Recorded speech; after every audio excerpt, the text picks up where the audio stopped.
I will now convene this regular meeting of the Lane County Board of Commissioners for Tuesday, April 2nd, 2024. A quick note at the top.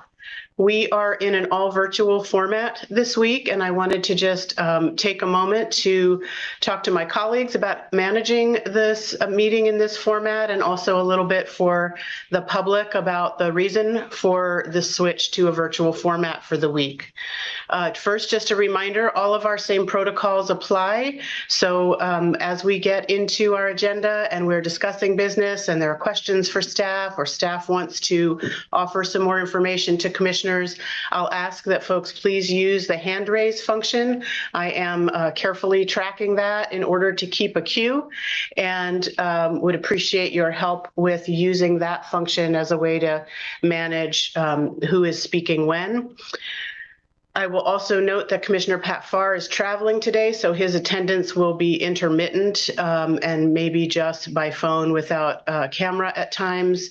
And I also know that Commissioner Buck often from her home office has challenges with internet connectivity. So if you have to go camera off to improve your bandwidth strength, we'll understand, but I can see that you're still logged on and participating in the meeting in that case.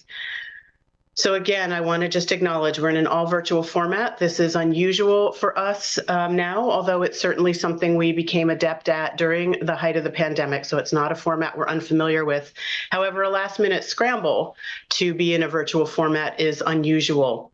And so I first want to offer my great appreciation to the staff across many departments, including the Sheriff's Office, for the pivoting and the support that you've provided. It's been a lot of extra work and stress for many, many folks up and down the organization to move us into this format on very little notice.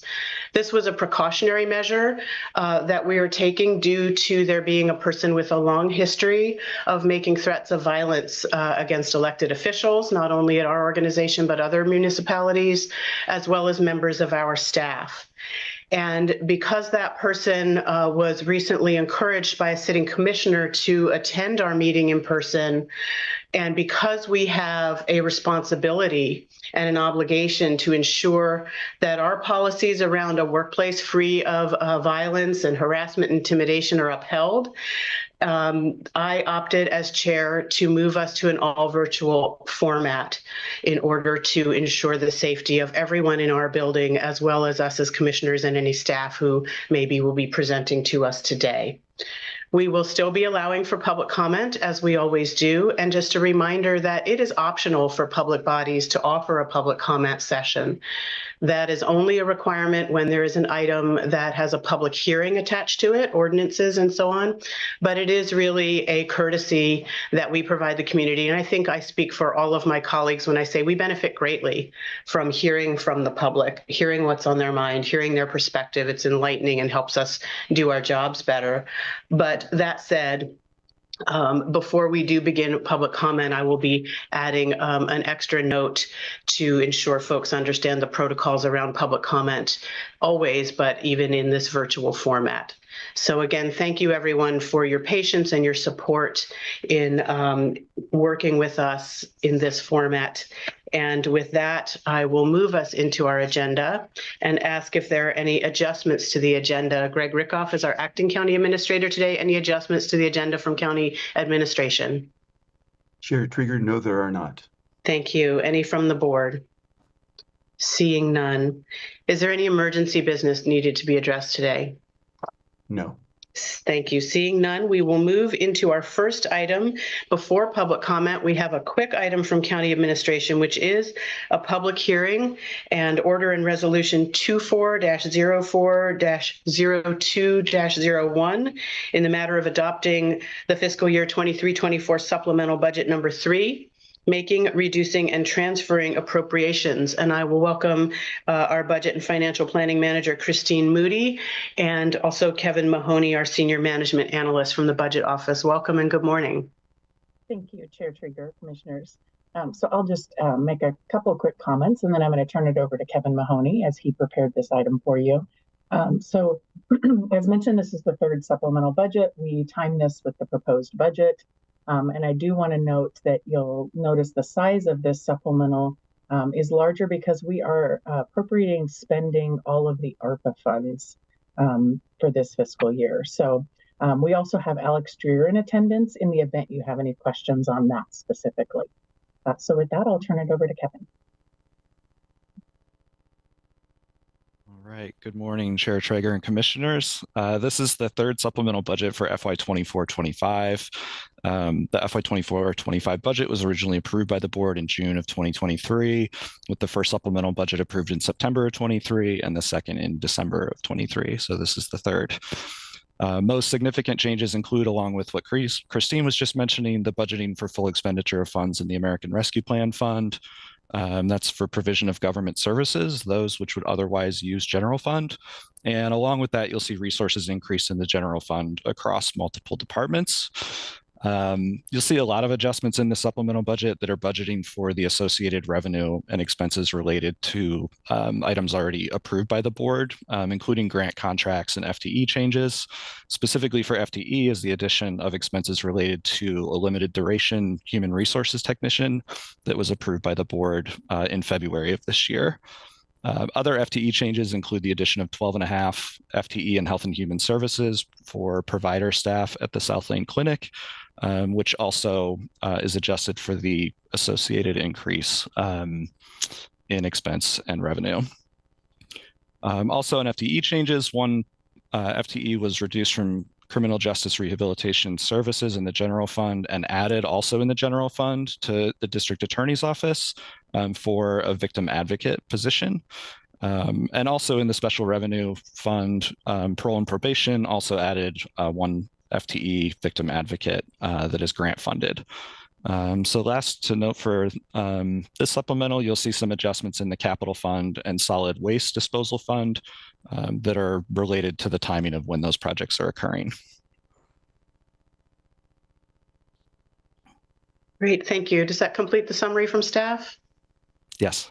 Thank you. Then because this is a budget adjustment, there is an opportunity for public hearing.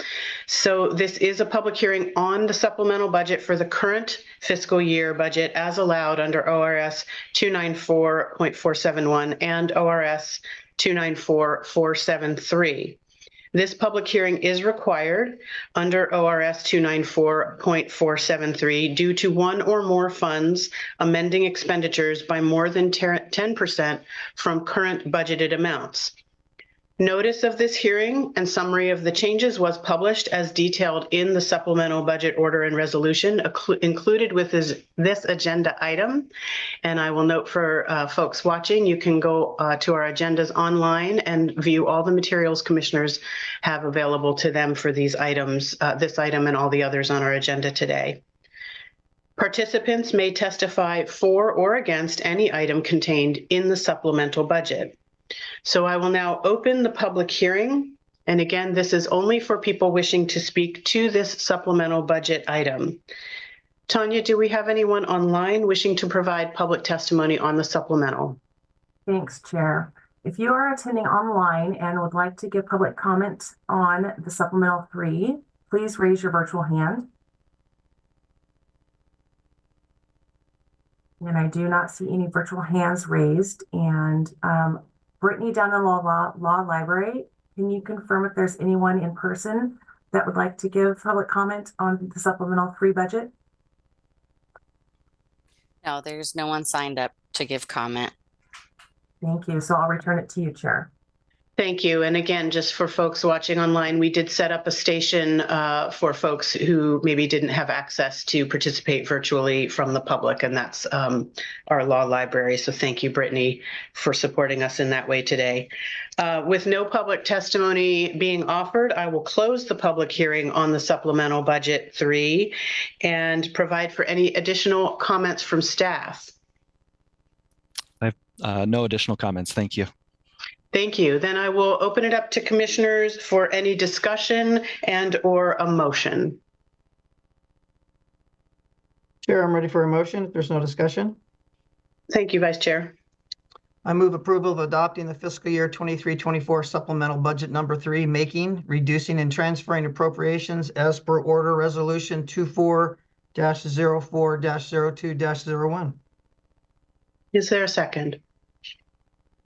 I'll second. Thank you. It's been moved by Vice Chair and seconded by Commissioner Buck. All those in favor, please signify with an aye and/or your raised hand. Aye. Aye. Thank you. Motion carries 5-0. Approval of Order and Resolution 24-04-02-01 in the matter of adopting fiscal year 23-24 Supplemental Budget 3, making, reducing, and transferring appropriations. Thank you all. We will now move into the public comment portion of our general regular meeting. And as always, we will take folks, speakers in the order in which they've signed up. We will start with the online queue, which Tana will manage for us.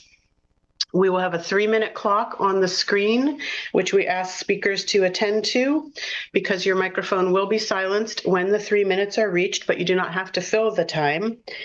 And I also want to add a special note for today, a reminder that all speakers are requested to maintain civility and to respect those that are present or watching. We ask that speakers address their comments to the board rather than to any individual commissioner, staff, or member of the audience.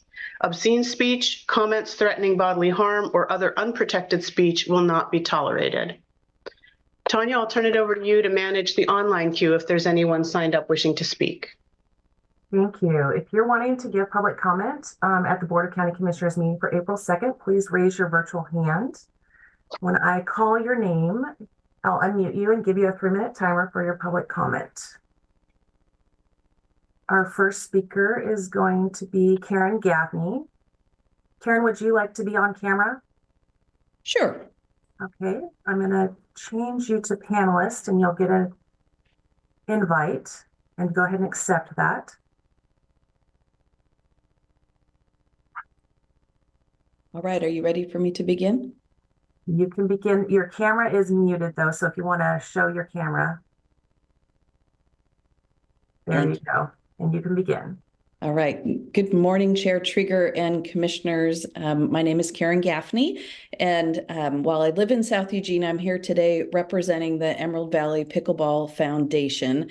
And I'm also here on behalf of Roger Shalio, who's president of the 900-member Emerald Valley Pickleball Club. And I couldn't let today go by without taking the opportunity to thank both the commissioners and the parks staff for your terrific work on the parks levy and the inclusion of funds in that levy to support the new regional pickleball complex that's being built out at LCC. Later in your agenda today, you'll be awarding grants from the parks levy, including one for the Pickleball Foundation, and it will help us move toward our goal of breaking ground next May on that facility, which will be the largest pickleball facility in the Pacific Northwest. It's an exciting day for us as a club and a foundation, and we really want to appreciate the leadership of Lane County in helping build this very special place in our community where everyone can play. We know from data that will increase access to both health and mental health for so many people in our community across generations, increase tourism opportunities, and decrease isolation for so many in our community. It's an opportunity today where we're really building community and connection with lasting impacts for people and our community as a whole. And I want to thank you for that. Thank you for your public comment. Our next presenter I see is Martha Johnson. Martha, would you like to be on camera? Sure. Okay, you will get an invite to promote to panelists. Go ahead and accept that. And then go ahead and unmute your camera. Let's see. There you go, and you may begin your public comment. Hi, my name is Martha Johnson, and I'm going to present a letter that I wrote with the help of one of my colleagues, and we presented the same information to the Eugene City Council and Mayor in March, and here to give that information to you all today. So good morning, and thank you for the opportunity to make a public comment. As you know, Eugene, Oregon has the unfortunate distinction of being the city with the highest per capita rate of homelessness in the United States. Everybody's concerned about it, and everybody seems to have their own theories as to how things got this way in our city. I and my neighbors in Santa Clara dug into our own pockets to purchase copies of the book, Homelessness is a Housing Problem, for you and your colleagues in local government. We chose this book because it does a fantastic job of utilizing data to identify root causes of homelessness, and it proposes solutions which target those causes. The authors, Greg Colburn and Clayton Aldern, asked an important question: why do rates of homelessness vary so much from one city to another? They used data collected by the U.S. Department of Housing and Urban Development to analyze rates of homelessness and accompanying trends in 30 of the largest cities in the United States and their surrounding counties. And guess what they found? Homelessness isn't caused by homeless people migrating to where the weather is milder or where better public services are available for them. It isn't caused by drug addiction or mental illness. It isn't caused by poverty. The authors note several cities with very low median incomes where the rates of homelessness are also quite low. The twin problems that do correlate consistently with increased homelessness in a community are high rents and low vacancy rates.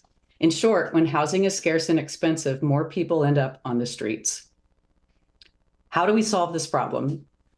With more housing. In 2017, Minneapolis leaders saw a trend of rising population in their city. They took action by making changes in land use policy, parking requirements, and building heights to build out a lot more housing of all kinds. From 2017 to 2022, Minneapolis increased its housing stock by 12%, while rents there grew by just 1%. During the same period, the rest of the state increased its housing only 4%, and rents went up 14%. Homelessness surged 14% statewide in Minnesota, but fell by 12% in Minneapolis. And now my friend and colleague in the Santa Clara Community Organization, Terry Reed, is going to finish up this testimony. Thank you. Thank you for your public comment. So we'll go to Terry Reed. Terry Reed, would you like to be on camera? Yeah, that would be great, as my coffee maker just shut off. Sorry. Okay, so go ahead and accept your role as panelist.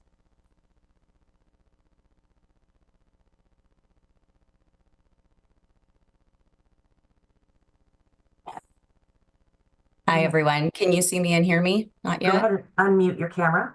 Here we go. And you How's may, that? yeah, you may begin your public comment. Good morning. Thank you, Chair Trieger and County Commissioners. Following up where my friend Martha left off, as the Minneapolis example from Martha's testimony shows, increasing the amount of housing not only reduces homelessness, it benefits our community as a whole. We all want to see the problem of homelessness solved in our community, and we all want our kids to have housing that's decent and doesn't cost more than 30% of their paycheck. The solution to both problems is the same: build more housing, with special attention and policy changes that foster increasing our community's stock of affordable housing. I and my neighbors in Santa Clara urge you to invest a few hours in reading this book that you'll have shortly. We believe it contains a lot of what is needed to help guide the creation of plans for housing that our community so desperately needs. If you're short on time, please look up Professor Greg Colburn on YouTube. Specifically, there's a less than 8-minute video that is fantastic. He has several excellent videos which give an outline of his research findings. We hope that the book you'll be receiving soon will inform future discussions in local government on this critical issue. I'll be bringing the books to Commissioner Senega soon, and he'll make sure that each of you get your copy. And there's also a copy for Steve Mokrahiski as well. With thanks to you, Board of Commissioners, and the letter is signed by Martha Johnson, who wrote it, myself, and the rest of the board of the Santa Clara Community Organization. And I just want to say quickly, you know, I want to envision what this area may look like in 5 to 10 years, because obviously this issue by building more housing doesn't get solved overnight. And so if we could have started years ago, and I know that there have been big improvements to that, but if we can start now, this area is going to look a lot different in 5 to 10 years, and I hope we can enjoy that together. Thank you so much. Thank you for your public comment. And I see Jonathan Polinsky. Jonathan, would you like to be on camera? I do show you're muted.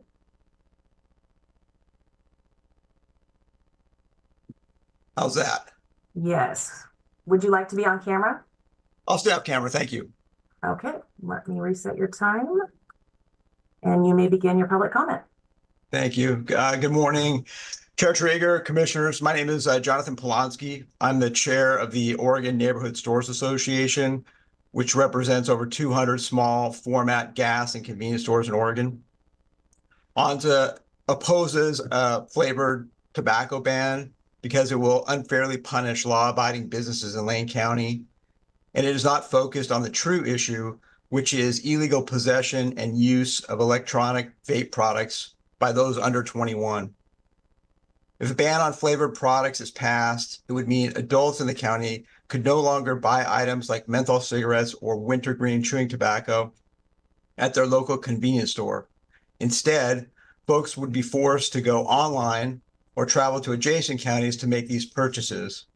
That could jeopardize the viability of many small businesses in Lane County. Forcing people to make their purchases in places other than their local convenience store could cost those businesses as much as 20% in gross revenue. This is because when a consumer stops to pick up a tobacco item, they generally purchase other things too. It could be $5 of snacks or $50 in fuel. The point is, banning flavored tobacco is going to have an outsized impact on those businesses that legally and responsibly sell tobacco products. Banning flavored tobacco products would do little to solve the root problem, which is unregulated synthetic vapor concentrates like bubblegum and cotton candy. These products are not found in any of our member stores. They are primarily found online or in vape-only stores. If commissioners want to prevent and end vapor product use by young people, they should invest in education programs and crack down on social sources like friends and family. Convenience store operators care deeply about their customers and their communities. They are more than willing to work with county officials to identify solutions like a registry of FDA-approved products. Commissioners, please don't penalize responsible retailers or their employees. Thank you. Thank you for your public comment. We will go to the law library now, as that was the last virtual hand that was raised. The first person I have in the law library is John Profit.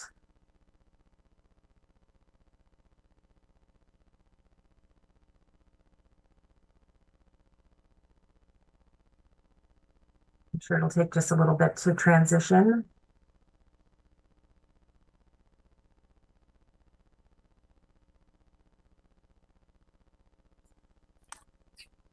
Is it there now? We need oh, there we go. Great. There we go. Okay, so I'm here now. You are. You may begin your public comment. My name is John Profit. In 2007, Ron Cook helped me with my as-builts. In 2011, Bob Murray would not inspect my electrical installation.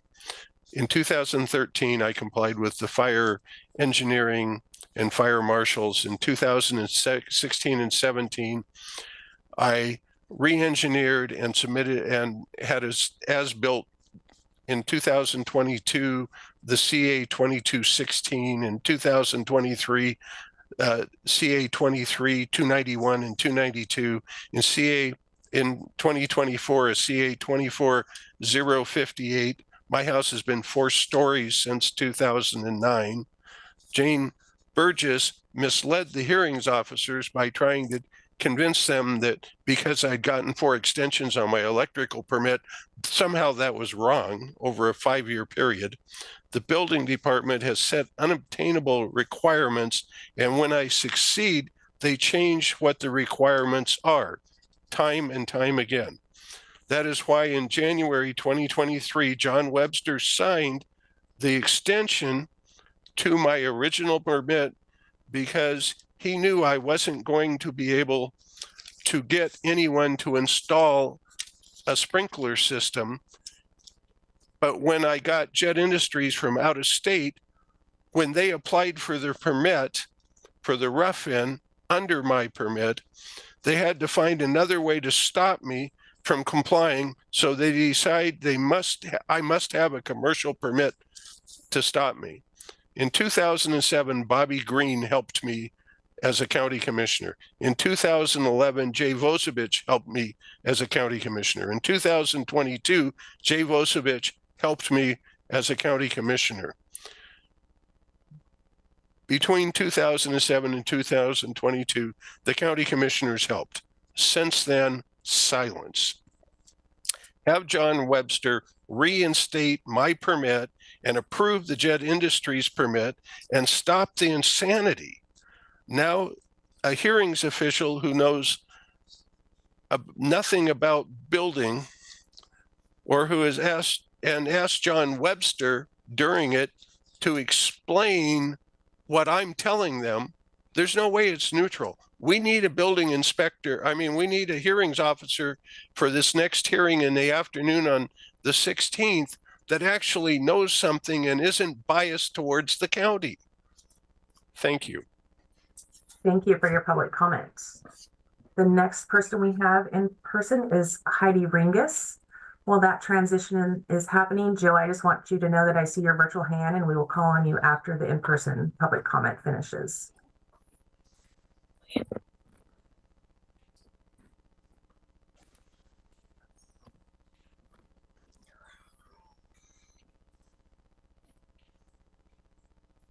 Hello. Hi, Heidi. Hi. So my name's Heidi Ringus, and I am here to tell you that John's CA 2216, the original order to comply, had four things that he had to do. You must have reinstated the building permit BP 01502. Now, that was his original residential permit. So if he had to have a commercial permit, why does the CA state that he needs his original permit reinstated?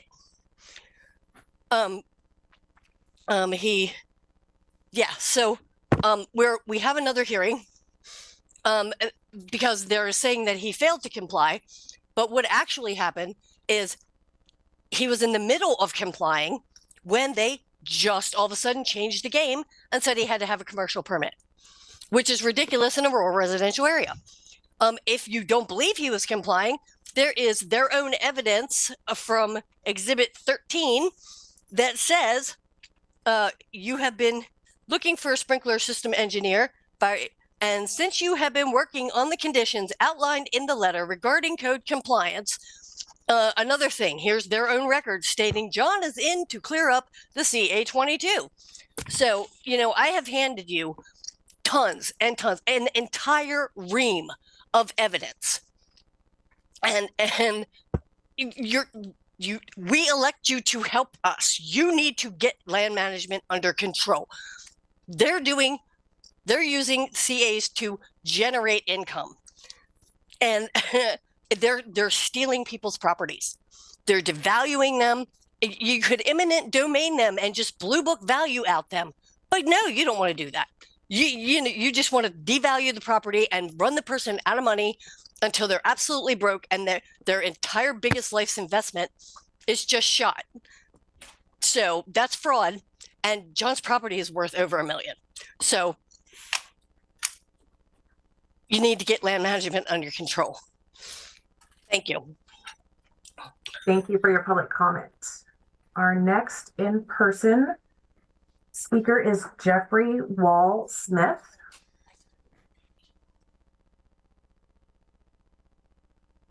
And that will just take a minute to transition.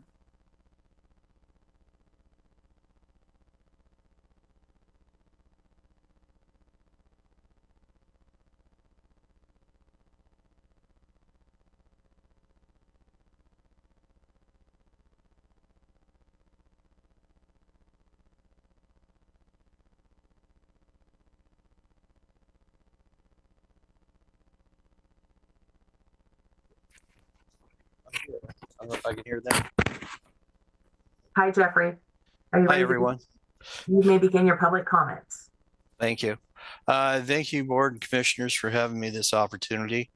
Pretty much a lifelong resident of this area, and I have a concern, and maybe you can send me some guidance on this.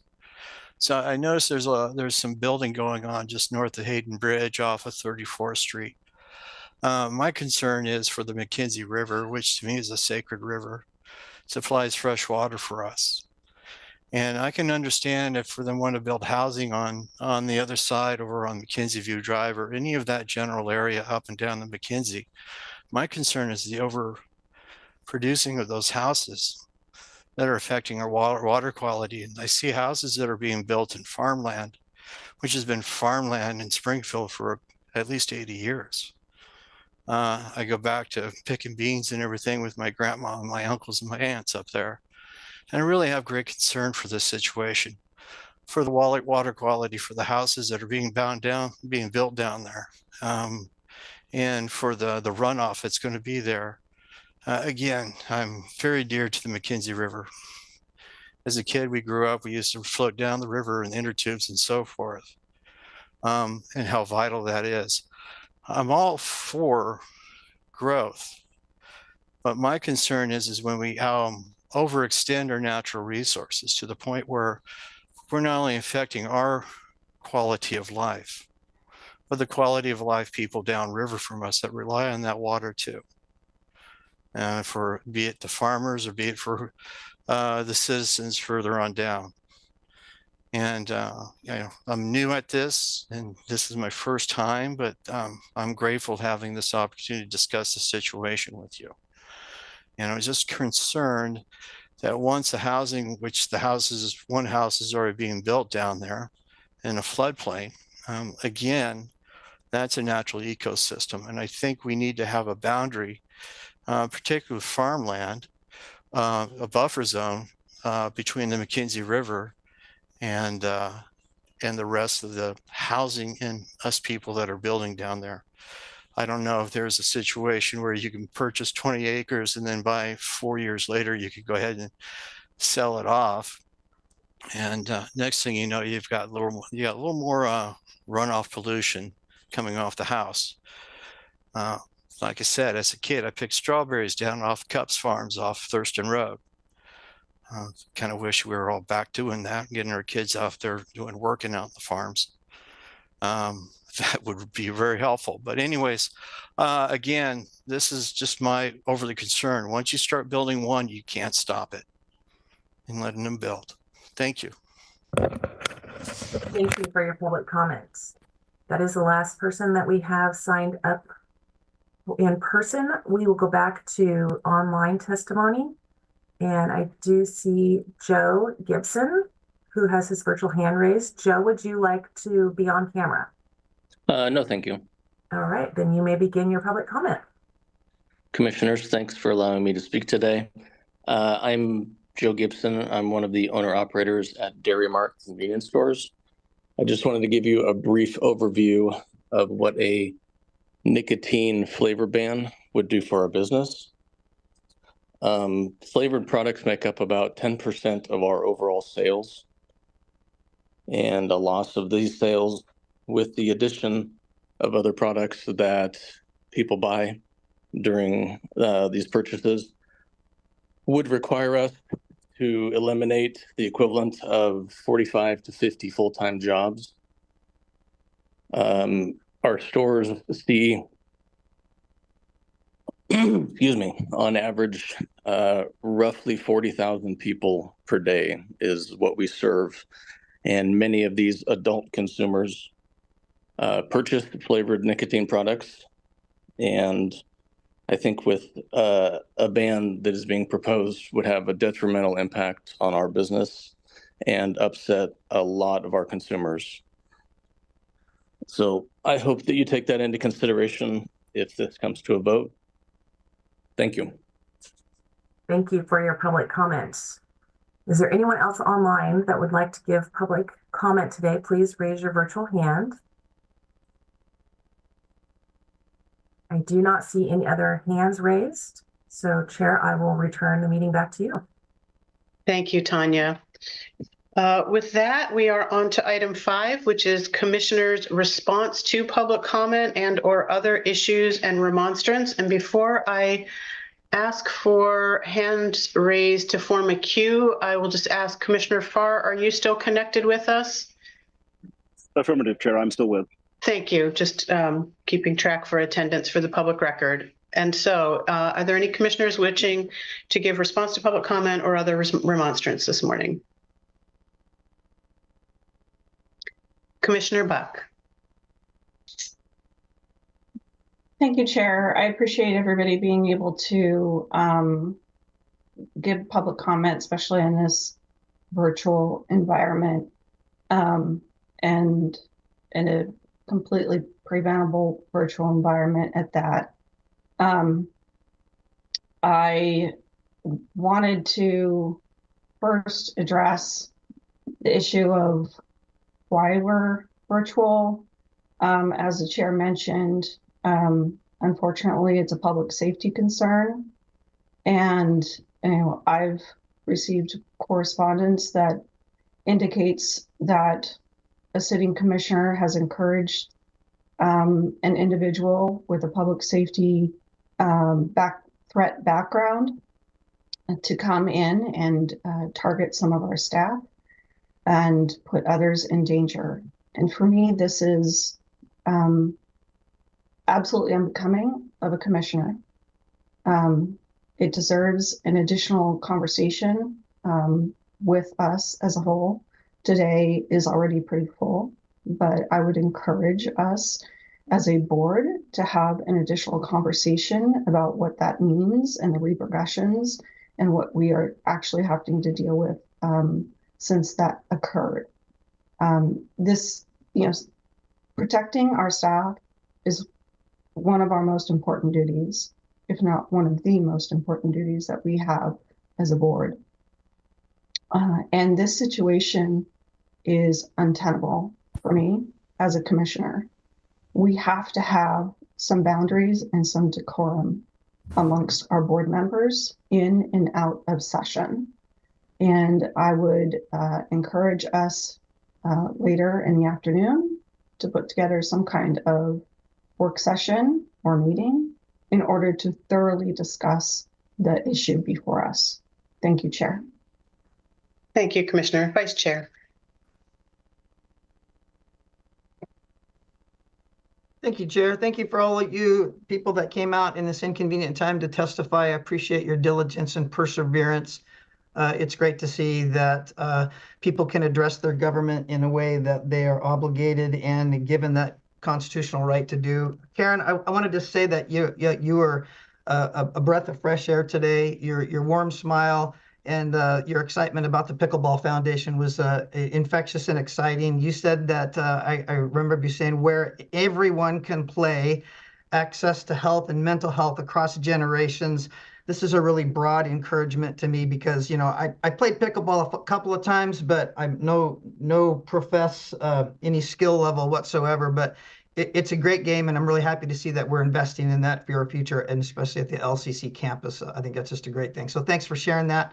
As far as the homelessness and all that kinds of things, Terry and Martha, thank you for considering us in your viewpoint and including us in some of the information that you have. Information is key to an elected official. Many times I find myself at the end of information where I should have known it ahead of time. And therefore, sometimes mistakes can be made when the information isn't processed nor given in a timely fashion to those that are in elected positions. And I find myself at the end of that at many turns. And John and Heidi, we're still working for you. Don't think and don't cancel this commission out as not being on your side.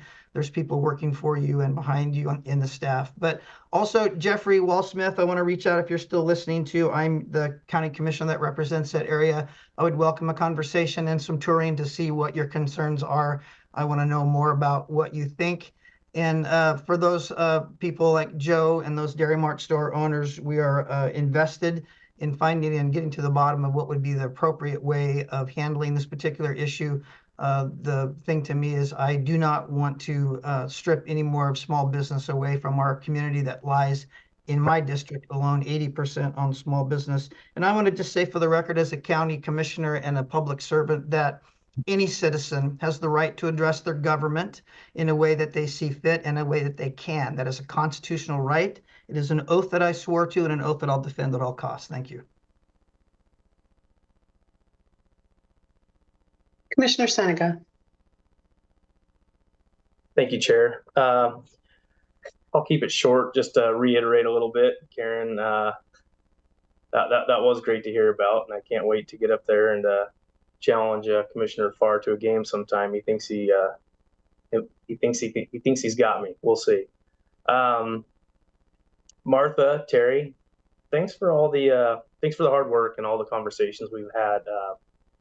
I will encourage everybody to watch that Kilbourne video that you guys sent. It was great. And it really shed light on what we need to do as a county, and that front doors do matter. Cost of housing does matter. Jonathan and Joe, the flavor ban, that's going to be a long, hard topic that I really appreciate your input on. I mean, 48 to 50 full-time employees, and that's just one organization. I mean, we're going to have to really do the math on that across, across the county. Because what's going to stop them from just, Junction City, you drive right across the bridge and you're in Harrisburg. It's another store. John and Heidi, thanks for coming again. Really appreciate your input. And as Commissioner Lovell said, we are working on this. This is we've spoken with our LMD manager, public works director, and appreciate your input, and thanks for keeping up the battle. Appreciate it. Thank you.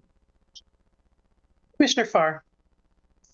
Oh, thank you, Chair. Just want to say I've heard all along that people don't move to Lane County to become homeless. What we're hearing in the book listed by the first testimony. I'm looking forward to seeing the entire text regarding that, Chair. The second is former HHS Director Gaffney. Welcome back to Harris Hall. It's good to see you in the building. Good to hear you once again touting racquetball. And finally, to Commissioner Seneca, you are on. Thank you, Chair. Thank you. I will just appreciate everyone who, again, pivoted quickly with the help and support of our staff to weigh in on a variety of topics. And just for folks, if they're still watching, it is a report and discussion only from our Public Health Division during our Board of Health meeting this afternoon regarding a potential flavor ban. So I will reserve comment for that for later, and just simply thank everyone else for bringing to our attention issues that I know all of us care about: housing, homelessness, clean water, and access to safe outdoor recreation. So thank you, everyone. With that, I will move us on in the agenda to item 6, the consent calendar for Tuesday, April 2nd, 2024. All items listed here are considered routine by the Board of Commissioners. They will be enacted by a single motion in the form listed below. Again, all materials are available online when you go to our website and find the current agenda and click on View Materials. So I will entertain a motion to approve today's consent calendar. Chair, I would like to move and approve the adoption of the consent calendar for April 2nd, 2024. Do I have a second? I'll second. It has been moved by Vice Chair, seconded by Commissioner Seneca to adopt the consent calendar as published. All those in favor signify with an aye and/or an electronic hand raise. Aye. Aye. Aye. Aye. Motion carries 5-0. Approval of the consent calendar as published for Tuesday, April 2nd, 2024. Thank you all. I will note we have an item now with our Public Works folks, and then we will recess and reconvene as the Board of Health. I'm just looking, and a little later this morning, we do have a time certain. So just a heads up, we may be doing some adjusting on the fly and/or taking a brief recess. But with that, we are on item 7, Public Works. And this is entertaining order 24-04-02-08 in the matter of awarding the cooperative project grants from our 2022 Lane County Parks Levy, local option levy, excuse me. And I'll welcome our Parks Division Manager, Brett Henry, and allow him to introduce any other staff he has presenting with him today. Commissioner Farr, I see your hand raised. Is that a leftover or did you need to make a comment before we continue?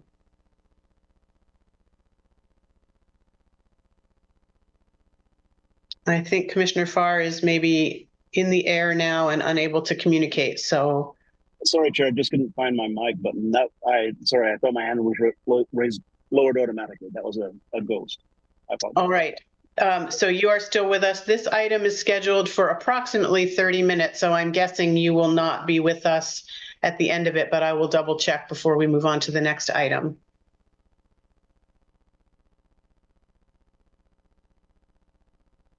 So welcome, Mr. Henry, and I'll turn it over to you. Thank you. Thank you, Chair. Well, good morning, Commissioners. For the record, my name is Brett Henry. I'm Division Manager here with Lane County Parks. With me today is Jody Lowe. She's the Lane County Parks Volunteer and Marketing Coordinator. So she will be presenting a little bit later on in the presentation. So we are presenting on the agenda item in the matter of awarding the cooperative project grants from the 2022 Lane County Parks Local Option Levy. Next slide, please. So in this board update and requested board order, I'll provide some background on the Parks Levy funding. Then I'll discuss the cooperative projects and how they were selected. Around midway through the presentation, Jody will take the reins and describe each of the 9 projects in more detail. And at the end of the presentation, I'll give an update on some planned board updates for the remainder of the year and request the official board order. Next slide, please. So taking a look at the Parks Levy budget as a whole, on November 8th, 2022, Lane County voters passed the first local option levy for Lane County Parks. This levy provides much needed funding in approximately $31.5 million of investments in Lane County Parks over the next 5 years. The levy budget was divided into 4 categories. As you can see there in the graphics, the 2 largest categories involve deferred maintenance and operational support, and these include some of the larger capital projects. These larger projects will be discussed in a scheduled May presentation to the board. For the purposes of this presentation, the 9 cooperative projects are funded through 2 buckets. 5 of the projects are designated with the gray shaded section in the circle, and this is funding for projects that involve safety, access, and conservation. The other 4 cooperative projects are designated within the blue shaded section, which is designated for conservation and educational investments. Next slide, please. So cooperative projects are specifically designed for collaboration with other organizations and government agencies throughout the county. These projects enhance the impact of the investment towards creating new recreational opportunities with other organizations that are in need of support. The top gray graph shows the $625,000 in investments, and this is under the conservation education budget category. Includes funding for programs at Mount Pisgah Arboretum, a collaboration with Rivers to Ridges, and with Lane County Health and Human Services, and David's Chair project over there in Florence. The bottom bar graph in blue shows the $1,150,000 to be awarded to projects under the second budget category. These projects are in parks along the McKenzie corridor that were specifically impacted by the Holiday Farm Fire, as well as investments in new recreational opportunities like pickleball, as well as habitat stewardship at Howard Buford Park. Next slide, please.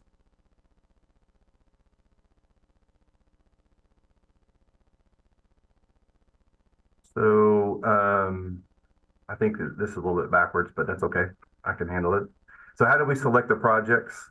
First, we selected or we solicited for feedback in public meetings from communities all throughout the county. And they told us they were looking for recreation opportunities and enhance access and accessibility to their parks. This is represented in the top category. And there were 4 projects that were chosen as investments with organizations under this particular category. The second and third categories were recommended by the Parks Funding Task Force. This group was organized prior to the passage of the levy. The task force designated funding for conservation and education. Included within this funding category are 3 habitat restoration projects that restore habitat lost in a holiday farm fire, and 1 project from the recent January ice storm. Lastly, there's funding for cooperative projects under a third category, that's environmental education and public health. 2 projects were identified in that category. The first is a 5-year investment to assist the Arboretum, the Mount Pisgah Arboretum at Howard Buford Park for expanding the bilingual interpretive education programs there. The second cooperative project identified is with Lane County Public Health, and this will fund the disease monitoring of vector-borne diseases like Lyme disease and ticks and West Nile virus for mosquitoes. All of these projects were reviewed carefully, and they follow the strategies and the goals identified in the 2018 Lane County Parks Open Space Master Plan. Next slide, please.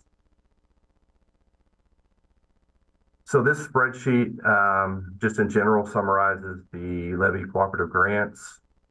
The organizations are listed, the amount of the grant, the funding category, type of project, and a specific program to fund. Next slide. So projects were selected within each region of the county. This map doesn't contain all of the projects. I believe just 6 of the 9. Couldn't fit them all on there. But just in general, you can see the kind of the geographic distribution of these projects from a countywide perspective. There's a project within each commissioner district. And again, I want to specifically highlight the investments made along the McKenzie corridor. All 3 of those parks that we are investing in received significant damage in the holiday farm fire. So in summary, all of these cooperative investments will enhance recreation offerings within the county and specifically restore damaged parks that are in need of funding assistance. So now I'll turn it over to Jody, who will describe each project in a little more detail. Good morning, Chair and Commissioners. I'm Jody Lowe, the Volunteer and Marketing Coordinator for Lane County Parks. Can we have the next slide, please? So 6 of these 9 projects were previously approved by the board, and 3 have recently, been added for your consideration. We'll start with the McKenzie River Discovery Center. The investment here is proposed at $250,000 with the purpose of assisting in funding the education center along the McKenzie River corridor. This particular property was impacted by the holiday farm fire and is a lease with Lane County. The objective here is to provide educational resources and programs focused on river ecology, conservation, and stewardship, which will enrich community understanding of the river ecosystem. Next slide, please. Our next project is Blue River Park. This is the Blue River Park Recreation District specifically, with an investment proposed at $70,000. The purpose, is to purchase and install a new public restroom, which was damaged by the Holiday Farm Fire. The objective is to improve park amenities and infrastructure, enhancing the visitor experience and promoting community resilience. Next slide, please. And as we heard about earlier in the meeting, the Emerald Valley Pickleball Foundation, we are looking at investing $500,000 in this facility with the purpose of developing a 24-court pickleball facility at Lane Community College. This will expand recreational opportunities for individuals and of all ages and abilities, fostering community engagement and physical activity. Next slide, please. David's Chair is one of the newer additions. This is David's Chair Outdoor Mobility Systems with an investment of $25,000. The purpose here is to enhance accessibility at Lane County Parks and specifically at the coast, Pasita Beach, and the North Jetty. The money specifically goes to maintenance of the motorized chair in partnership with other donors. The objective here is to improve outdoor mobility for individuals with disabilities. Next slide, please. Friends of Buford Park, one of our partners at Howard Buford Recreation Area. The proposed investment is $180,000 to address habitat stewardship and the implementation of the Howard Buford Recreation Area Habitat Management Plan. This initiative will specifically address invasive plant removal, fire suppression mitigation, and ecosystem restoration, enhancing biodiversity, protecting natural habitats, and promoting ecological resilience within the park. Next slide, please. The Mackenzie River Trust is also one of the newer additions to this proposal. The investment here is $150,000. This is aimed at assisting habitat restoration, specifically at Finrock Reach, which is impacted by the Holiday Farm Fire as well. This initiative will establish native vegetation and reconnect floodplain to the Mackenzie River, restoring and preserving critical riparian habitat and contributing to the overall health of the Mackenzie River ecosystem. Next slide. Rivers to Ridges. This investment is $50,000 and aimed at supporting our regional trail system development. You can see the various partners in this project on the screen. And this will help create, the $50,000 will specifically help the creation of a trail system map and hiring a new XT coordinator. And that abbreviation has been interpreted in several different ways. So outdoor experience coordinator or exploration and tourism coordinator are common ways that we use XT. This is aimed at expanding outdoor recreational opportunities overall and promoting conservation. Next slide. The Mount Pisgah Arboretum is another one of our strategic partners at Howard Buford Recreation Area. The investment for them is $50,000, and this goes towards supporting a region, it's $500,000. The purpose is to support bilingual nature education and youth scholarships, specifically implemented through guided nature walks, workshops, and forums in partnership with Plaza de Nuestra Comunidad and Migrant Education Program. This will increase access to environmental education for diverse communities and empower youth through scholarships. Next slide. And finally, we have our investment with the Lane County Health and Human Services. The proposed investment here is $50,000 and is aimed at monitoring tick and mosquito species carrying Lyme disease and West Nile virus. The initiative is going to help environmental health, surveillance of environmental health and protect public health through disease prevention and education. And unfortunately, they recently lost some funding from the state, so we're helping to supplement that. With that, that concludes the section on specific proposed cooperative grants, and I'll turn it back over to Brett Henry. He's going to talk a bit about our next presentations to you, and then we'll take questions. All right, next slide. And excuse me, Brett, real quick before we go on. I see our Board of Health meeting is noticed for 10, but not as a time certain. So, Mr. Rickoff, I'm just checking to be sure that we're fine for continuing this item for a little bit more. That is my understanding as well. Great, thank you so much. sorry for the interruption. Please go ahead, Mr. Henry. Yeah, no worries, Chair. Thanks, Jody. So continuing with this presentation, looking at some future board updates. So in addition to this board meeting, we plan on scheduling 2 additional updates throughout the year. On May 14th, we have that scheduled to provide an update on the planned levy projects here at our parks. And in July, we'll deliver the equity survey results and present how they'll be implemented through a report to the board. And at the end of the year, we'll provide an annual report of the levy accomplishments as well as some planned projects for the following year. Next slide. Yes, so we humbly ask that you approve the board order before you and look forward to answering any questions that you may have for us. Thank you. Thank you for the presentation, and I didn't realize you were so close to, to wrapping that up. I will turn it over to the board for any questions or comments on the presentation. We do have an order, but just see if there's any questions before entertaining a motion or comments. Vice Chair and then Commissioner Senega.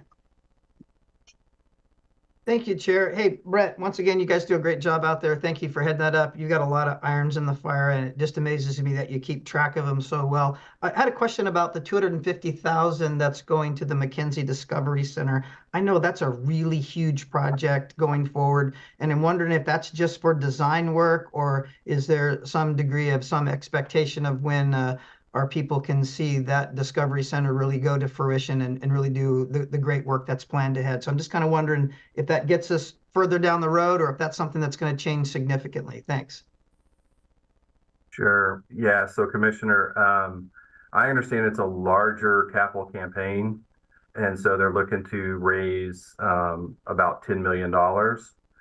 And from talking with Ms. Bronstein, I think that they're getting close to about halfway through that. They have some other foundations that they're looking at applying for additional funding.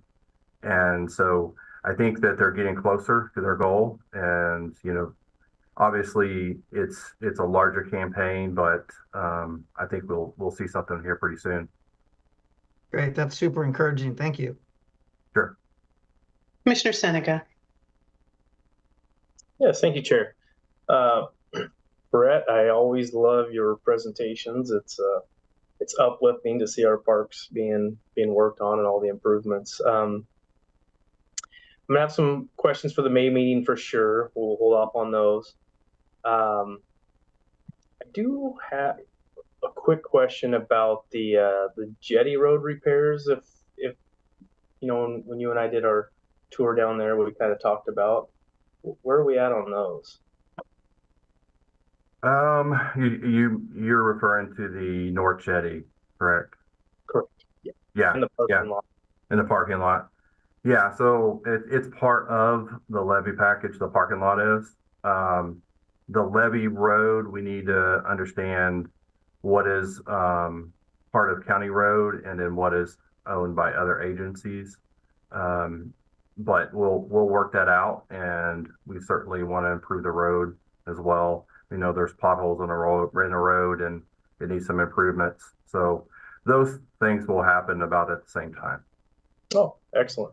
Yeah, that's right. I forgot this part of that was federal, I believe. Correct. Yeah. Okay. You know, and then I just want to say thanks because I don't know if it was just your vision or your whole team, but the you know, the wheelchair access and that whole ramp going out. I mean, that's just going to be amazing. I think that's going to be a real benchmark for our parks. So I appreciate all your hard work. Thank you. Sure. You're welcome. I did just hear from Commissioner Farr that he's lost connectivity for a little while. So seeing no other comments or questions, I will just give not only my appreciation to staff, but one more time to voters for passing this parks levy. It was a long time coming. I know we took a long time as an organization managing when we thought the best time was to go to the voters with that. And I think what we really learned, one of the silver linings coming out of the pandemic was people fell back in love, and some people newly in love with our parks during that time when we were so restricted and unable to gather indoors. So I think that was part of what led to such a clear message from the voters that this is exactly the work that they want to participate in helping make happen with their dollars. So thank you for that. And with that, I would entertain a motion. We do have an order before us. Thank you, Chair. Yeah, just real quick. And Ms. Lowe, thank you for all your volunteer work. I didn't want that to go unrecognized. That's a really hard work you do. And so just thank you very much for doing that. So, Chair, I'd like to make a motion to award the cooperative project grants from the 2022 Lane County Parks Local Option Levy per Board Order 24-04-02-08. I'll second. Thank you. It's been moved by Vice Chair and seconded by Commissioner Buck to approve Order 24-04-02-08. All those, any discussion of the motion? Excuse me. Seeing none, I'll call for the vote. All those in favor signify with an aye. Aye. Aye. Aye. Motion carries 4-0 with Commissioner Farr absent, excused. Thank you all. Up next, I will recess the regular meeting of the Board of County Commissioners and convene us as the Board of Health. And we have two items. This is technically a joint meeting, we call it, between our regular board and our Board of Health, but we are the same group. And we will entertain, as I say, two items. Both are reports and discussion only. We do not have any action to take in front of us on either of these items today. These are for our education and to support us in being as informed as possible and supporting our public health staff in delivering on the mandates to the community around healthy and safe Lane County. And so I will turn it over for the first item to Jocelyn Warren, our Public Health Administrator, and Kachina Inman, our Assistant Director of Health and Human Services, and they have a couple of content expertise folks from Public Health, so I'll let them introduce in the order that they want to do the presentation. But first is a report and discussion on syphilis rates in Lane County and the work being done to address that. Thank you and welcome this morning. Thank you, Chair Traeger and Commissioners. We're excited to be in front of you today. I am here on behalf of Director Gray, and I'm really just going to turn it over to our fabulous public health team. And Dr. Warren and Dr. Guzman are going to kick off our first update here. So Dr. Warren, I'll turn it over to you. Thank you, Kachina. Thank you, Chair Traeger and Commissioners. First, I would like to wish you happy National Public Health Week. It's an annual celebration, and we just have the good fortune of being here with you today. And as our public health authority, you also deserve kudos for the work that you do on behalf of the public's health. So thank you for that. I also want to give a quick update before we move on. In our last meeting, in which Dr. Ludke had presented his learnings from the COVID response. Commissioner Senega, you had asked about schools' experience with the pandemic response, and thank you for that prompt. Rachel Stinson, who is our Health Protection Unit Manager, and I met with staff from Lane ESD, including Superintendent Tony Skirdo, with whom we worked really closely during the pandemic response. And we did a bit of a debrief as well of the pandemic and talked about the ways in which we can continue to support schools so that we maintain readiness that we built during the pandemic response for potential future responses. So we'll be reporting back on that effort as it matures a little bit, but just wanted to let you know that we have followed that up, and it's been a really fruitful conversation with the schools, and we appreciate that very much. So as Chair Traeger mentioned and Kachina, we will be doing a two-parter today in public health, and it's probably like our, including our sort of classic all-time hits.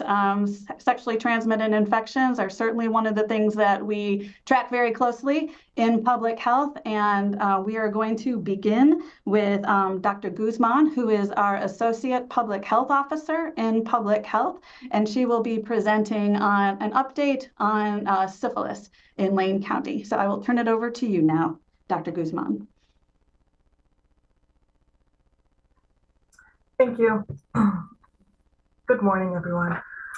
All right, so let's begin. I have a lot of information. I come loaded and heavy, so I'm hoping that you're able to understand and see what we're trying to do here. All right, so let's begin. Syphilis. Oh, next slide.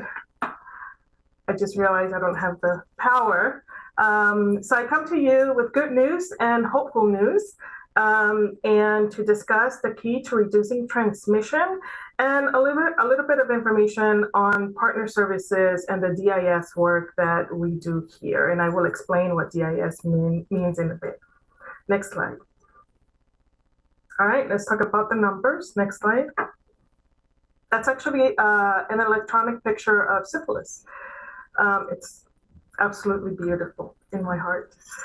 All right, so this is syphilis count by the years. So you have here the trend of syphilis in Lane County since 2013. As you can see, it's been in an increasing trend, even through COVID, even though chlamydia, gonorrhea, and HIV either plateaued or showed a decrease, but not syphilis. It continued to increase.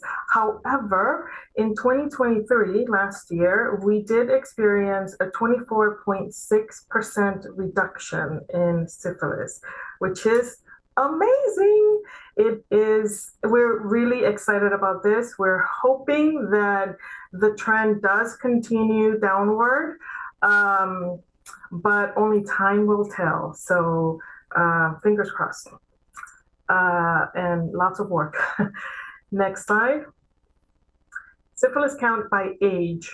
Syphilis is one of those infections that can affect any age in Lane County. We see here that it's affecting from babies on to 70 plus years. Primarily, on average, the highest percent in age is in between 30s and 40s, but it's pretty wide in comparison to the others. Next slide. Count, syphilis count by stage. So syphilis is a little bit complicated. It is by stages. There's at least 5 different basic stages. The first stage is the primary stage, which is the ulcer. Usually when syphilis, when you're infected with syphilis, syphilis burrows wherever it touches your skin, it burrows through your skin and it causes an ulcer. That's the primary stage. The secondary stage is after the ulcer, you get a rash, the patient feels sick, swollen lymph nodes, hair loss, fever, lesions in the mouth and the genitalia, headaches, and that can all go, the symptoms can all go away, but if the patient is not treated, then it goes into early latent. And basically primary, secondary, and early latent are all within the first year of infection. Early latent is basically when you don't have the primary ulcer or you don't have the secondary symptoms. That's early latent. But the key is that these 3 are all considered early. The late latent is when it's past 1 year. That's when it becomes late latent. Tertiary is when you've had syphilis untreated for 10 plus years. And at that time, you may start developing stroke, dementia, internal organ damage, and even death. Now, neurosyphilis is one of those conditions where it can happen at any of these stages. And we have been seeing it a lot in the earlier stages within the first year. And with neurosyphilis, it basically means it goes into your nervous system, into your brain. and it can cause blindness, hearing loss, also memory loss, and paralysis. Now, the good news is that we are, as time has gone by, Lane County has been able to diagnose syphilis in the early stages of the infection. So 70% of our syphilis cases have been caught early, which is wonderful. You catch it early, you treat it early, and you prevent further transmission and further consequences. Next slide. Syphilis, let's talk about housing. 58%, mind you, this actually is an analysis that I did within the first 9 months of the syphilis cases of the first 9 months of year 2023. And it gave us this picture. 58% were stable in terms of housing. 29% had unstable or unhoused. This is an overrepresentation of the actual housing status here in Lane County. So the unhoused, unstable housing are overrepresented in the syphilis cases. In terms of race and ethnicity, we see here that 12% of our syphilis cases were Latinx. This is also an overrepresentation of what is in our now Lane County population, which comprises of 10.1%. Same thing we're seeing Alaskan Natives, African Americans, Black, Pacific Islanders, all overrepresented in our syphilis cases. And by quite a bit, as you see, Alaskan Natives, 5%. In our Lane County population, they consist of 1.6%. So it's a pretty big margin. In terms of sexual attraction, 60% are heterosexual, 27% same sex, and birth sex, male, assigned male at birth, consists of 57%, and female 43%. Now, as the years have gone by,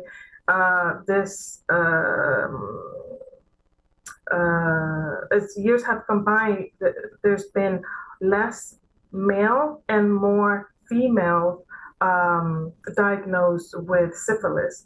And as we've seen the rate of female increase, we're also seeing an increase in congenital syphilis, which is syphilis, a pregnant person who gets infected with syphilis and transmits it to the baby, to the fetus. All right, next slide. All right, so congenital syphilis. This is the rate, the count of congenital syphilis since 2013. Previous to 2013, here in Lane County, we had 0 cases of congenital syphilis. And we've been on an increasing trend until 2022. Last year, 2023, we also saw a decrease. And this was, it went down from 6 to 4 cases. So in terms of numbers, it feels like it's not a lot, but in terms of one baby, that's more than enough. Now, I just want to warn you that the next slide has some pictures of babies with congenital syphilis. So if you do not want to see any graphics, you may look away for the next slide. Next slide, please. This is congenital syphilis in babies. The first picture is the teeth with baby with Hutchinson's teeth, which is teeth that have been notched, and that's how they permanently grow to have their teeth. You also see the saddle nose, which is I can't point to it because I'm not sharing the same screen. The saddle nose, which is the deep indentation on the nose and the frontal bossing. You also see joint swelling, which leads to deformation, There's an ultrasound of brain with edema, swelling of the brain, and the rash. There's also inflammation or keratitis of the eyes and a swelling of the liver, the spleen. Some symptoms, some of these signs are permanent and others are transient. So this is just an example of what can happen during congenital syphilis, and death is definitely also a possibility, which we have had here in Lane County in the previous years. Next slide, please. All right. So those were our numbers and a little bit of the side effects of syphilis. Now we want to talk about partner services, which is what the main work that we do here. Next slide. The key to reduction, partner services. So what is partner services? Basically, it's an array of bunch of different services that we here offer to persons either with HIV or that have a sexually transmitted infection. And we also provide these services not only to the patient, but to the partner, the sexual partner, or the substance use equipment sharing partners, because sometimes you can share infections like HIV through syringes / needles.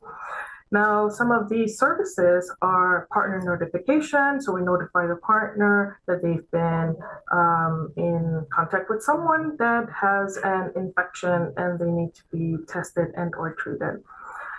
We also provide prevention counseling, testing for STIs, and linkage to care. Linkage to infectious disease, linking them to prenatal care, substance use treatment, housing, mental health services, anything that we notice that they may benefit of, we link them to care. Now, the people that do this in our county are called DIS, and this is DIS stands for Disease Intervention Specialists. And these are the people that provide partner services. Lane County has 2.5 FTE DISs right now, and they live here in CD. And these are the people that contact all syphilis cases, all gonorrhea cases, all HIV cases, and all pregnant chlamydia cases in Lane County.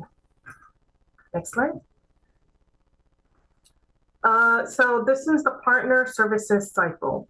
You have a patient, goes to their provider, they get tested, results come back, they're positive. The PCP is required, because this is a reportable condition, to report it to public health. Then public health and our DISs, they call and they call the patients to invite them in for treatment and testing. Now, if they don't respond, we text them. If we have an email address, we email them. If we have an actual physical address, we mail them a letter, we go visit them. Anything that we can do to get them in. Once they're in, we provide the treatment, we do the partner services, we get the names of the contact, and then our DISs call these contacts and invites them to testing and treatment as well. Then they come in, they get tested, and then we do partner services on them, and it just continues on and on and on, and that's the cycle. Next slide. Partner services. So reducing transmission of STI greatly depends on the percentage of infected partners that we are able to contact, bring them in, treat them, and test them for confirmation. There's a study that showed they interviewed about 23,000 syphilis patients, and 63% reported having 84,000 partners. That's an average of 4.5 partners per case. Of these, 25% were named, which means that they weren't able to do partner services on 75% of the contacts. That is huge. because it means 75% of them were able to possibly continue on spreading the infection. Next slide. So how do we reach them? As I said, we call, text, mail letters, email, drop-in visits, assuming that we have the phone number, email, or address. And the messages that we send are very generic. This is public health. We have an important health matter to discuss. Please call us. There's no personal confidential information that is ever shared. The point is that we want to bring them in, or at least get them on the phone so we can talk to them and let them know that they need treatment and testing. And so bring them in. But what happens when we don't have their contact information? Next slide. The problem is that the cycle is broken. So DIS is not able to call or visit the patient and bring them in. Or if we're able to do that, we may not be able to collect the contact information because all they have is a screen name of Grinders or something like that. So we're not able to make that contact. And so they're not able to come in and get tested and treated, and possibly they continue on with spreading the infection. Next slide. So we need to expand beyond this. We need to expand beyond having only access to a telephone number and an address. Research article on Pew Research Center stated that 7 out of 10 people use any kind of social media site. And most Americans, primarily in the older population, use YouTube and Facebook. And these numbers, these percentages are not mutually exclusive. That's why they don't add up to 100%. While the use of Instagram, Snapchat, and TikTok is especially common among those under 30 years old. They also found that Latinx and African American / Black also use mostly Instagram versus white, and the same thing with WhatsApp. Pinterest used by women more than men, and Nextdoor app, they noticed large differences by community type. So the urban community uses Nextdoor more than the rural community. So lots of differences there based on age, gender, and community types. Excuse me, Dr. Guzman? Yes. I'm assuming you do have, in the slide you showed us with race and ethnicity and gender orientation and expression, we didn't see age, how this is impacting folks across ages. Is that something you could just put a graph together and email around as a supplemental?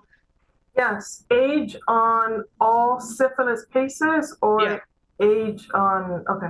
Yeah, age and then age by gender, because I'm thinking about looking at this about who we're reaching, and some of it relates to different age categories. So it would be interesting to see that. And then also, I didn't want to hijack your presentation, but when we get to Q&A, I want to talk a little bit more about rates of congenital infection. So age would be part of that picture too. Thank you.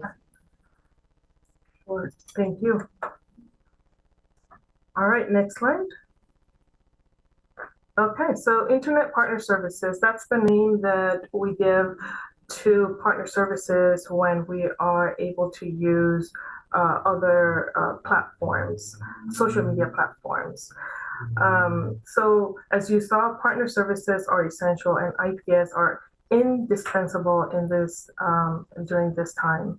The United States and other jurisdictions have been implementing the use of IPS over many years.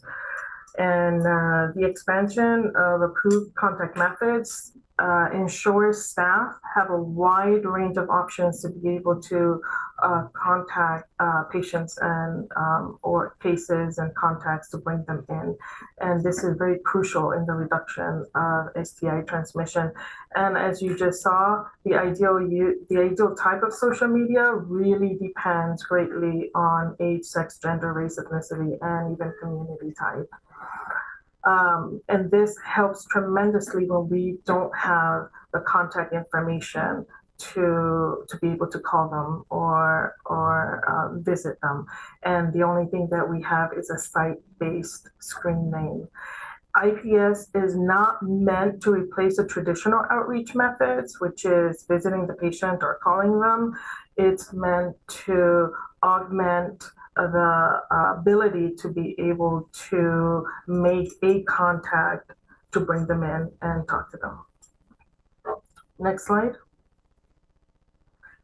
Analysis. So during the 9-month study that I did, I also looked at who uses social media for sex. And 23% of the syphilis cases from 2023 admitted to using social media for sex.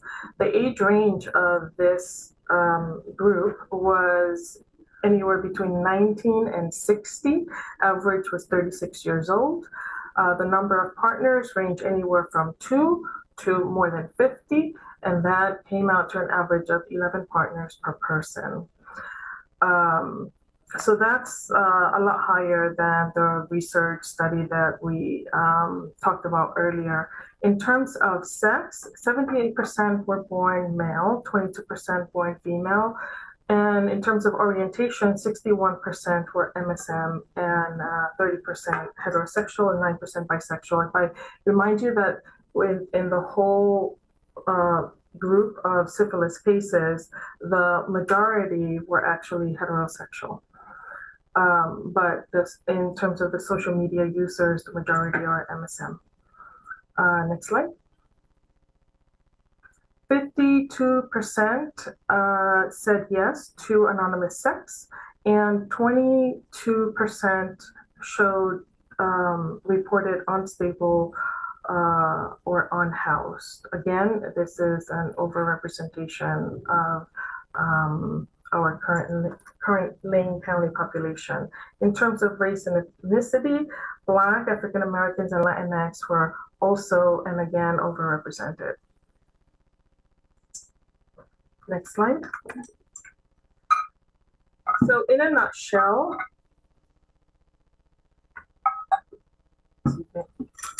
the social media users, the characteristics of a typical syphilis patient in Lane County that involves the use of social media for sexual encounters are about 36 years old, born male, MSM, white or overrepresented, Black, African American, and Latinx, with an average of 11 partners, who mostly uses anonymous sex, overrepresented, unstably housed, who primarily uses Grindr as a platform of choice.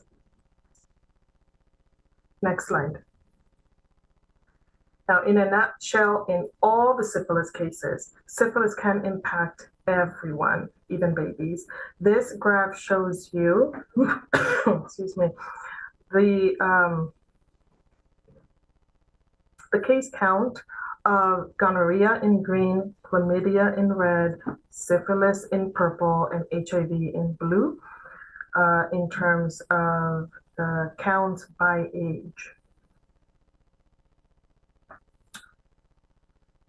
To keep Lane County safe and healthy, we need the ability to be able to use a variety of social media platforms to be able to reach out to our population. Next slide.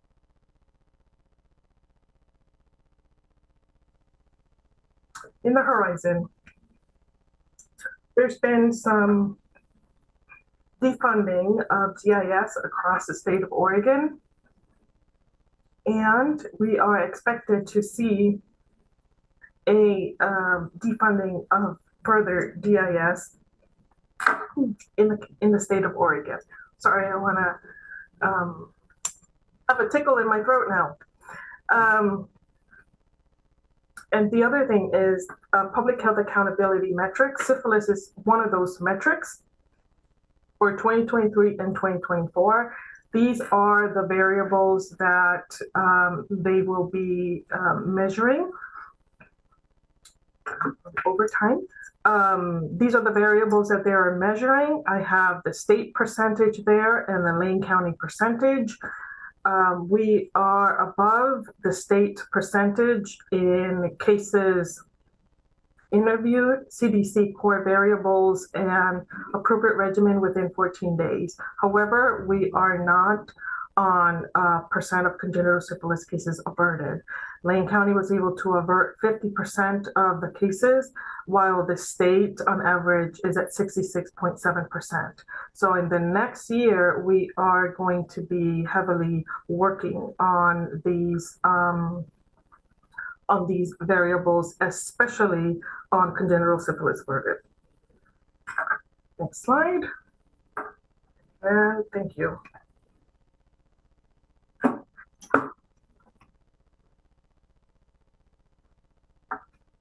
Great, thank you for the presentation. Is there anything else from staff before I open it up for a conversation with the board? No, okay. And thank you for that age graph. There it was. I should have known to let you finish that would come in. We often have our elections clerk come in and talk about what an elections nerd she is, but I should know that public health folks will always provide all the data for the data nerds. So thank you for that. To the board, any questions, comments, clarifications that you're needing from our public health folks? Well, seeing none, I'll ask, as I mentioned. Oh, Commissioner Senega, go ahead. Yeah, sorry, I was just waiting.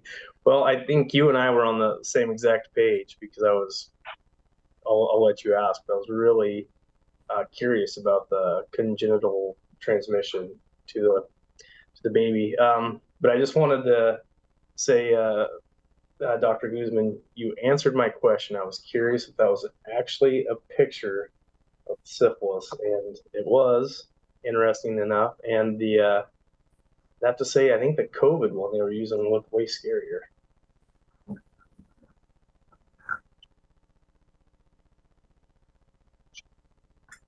So thank you. So I guess I'll just maybe ask a little more about the congenital syphilis rates and then have you share.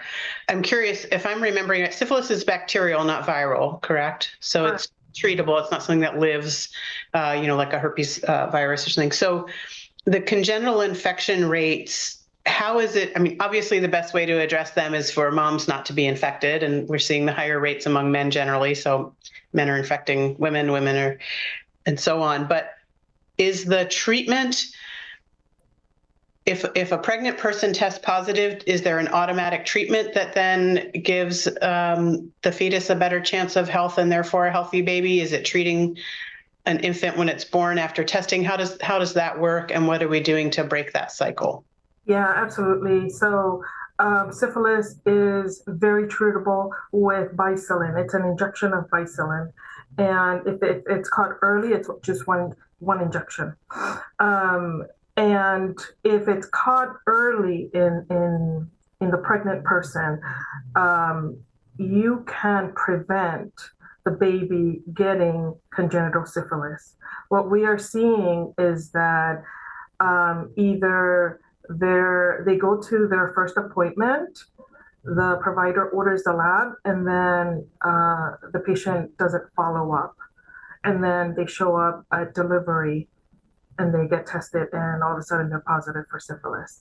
Or they get tested initially, they turn out positive, and they get treated, and then they're not followed, and they get reinfected because maybe the partner didn't get treated or something like that. That's why treating the partners and the contacts is extremely important. But what we often see here is that they don't get on-time prenatal care. And that's where we've been working very closely with,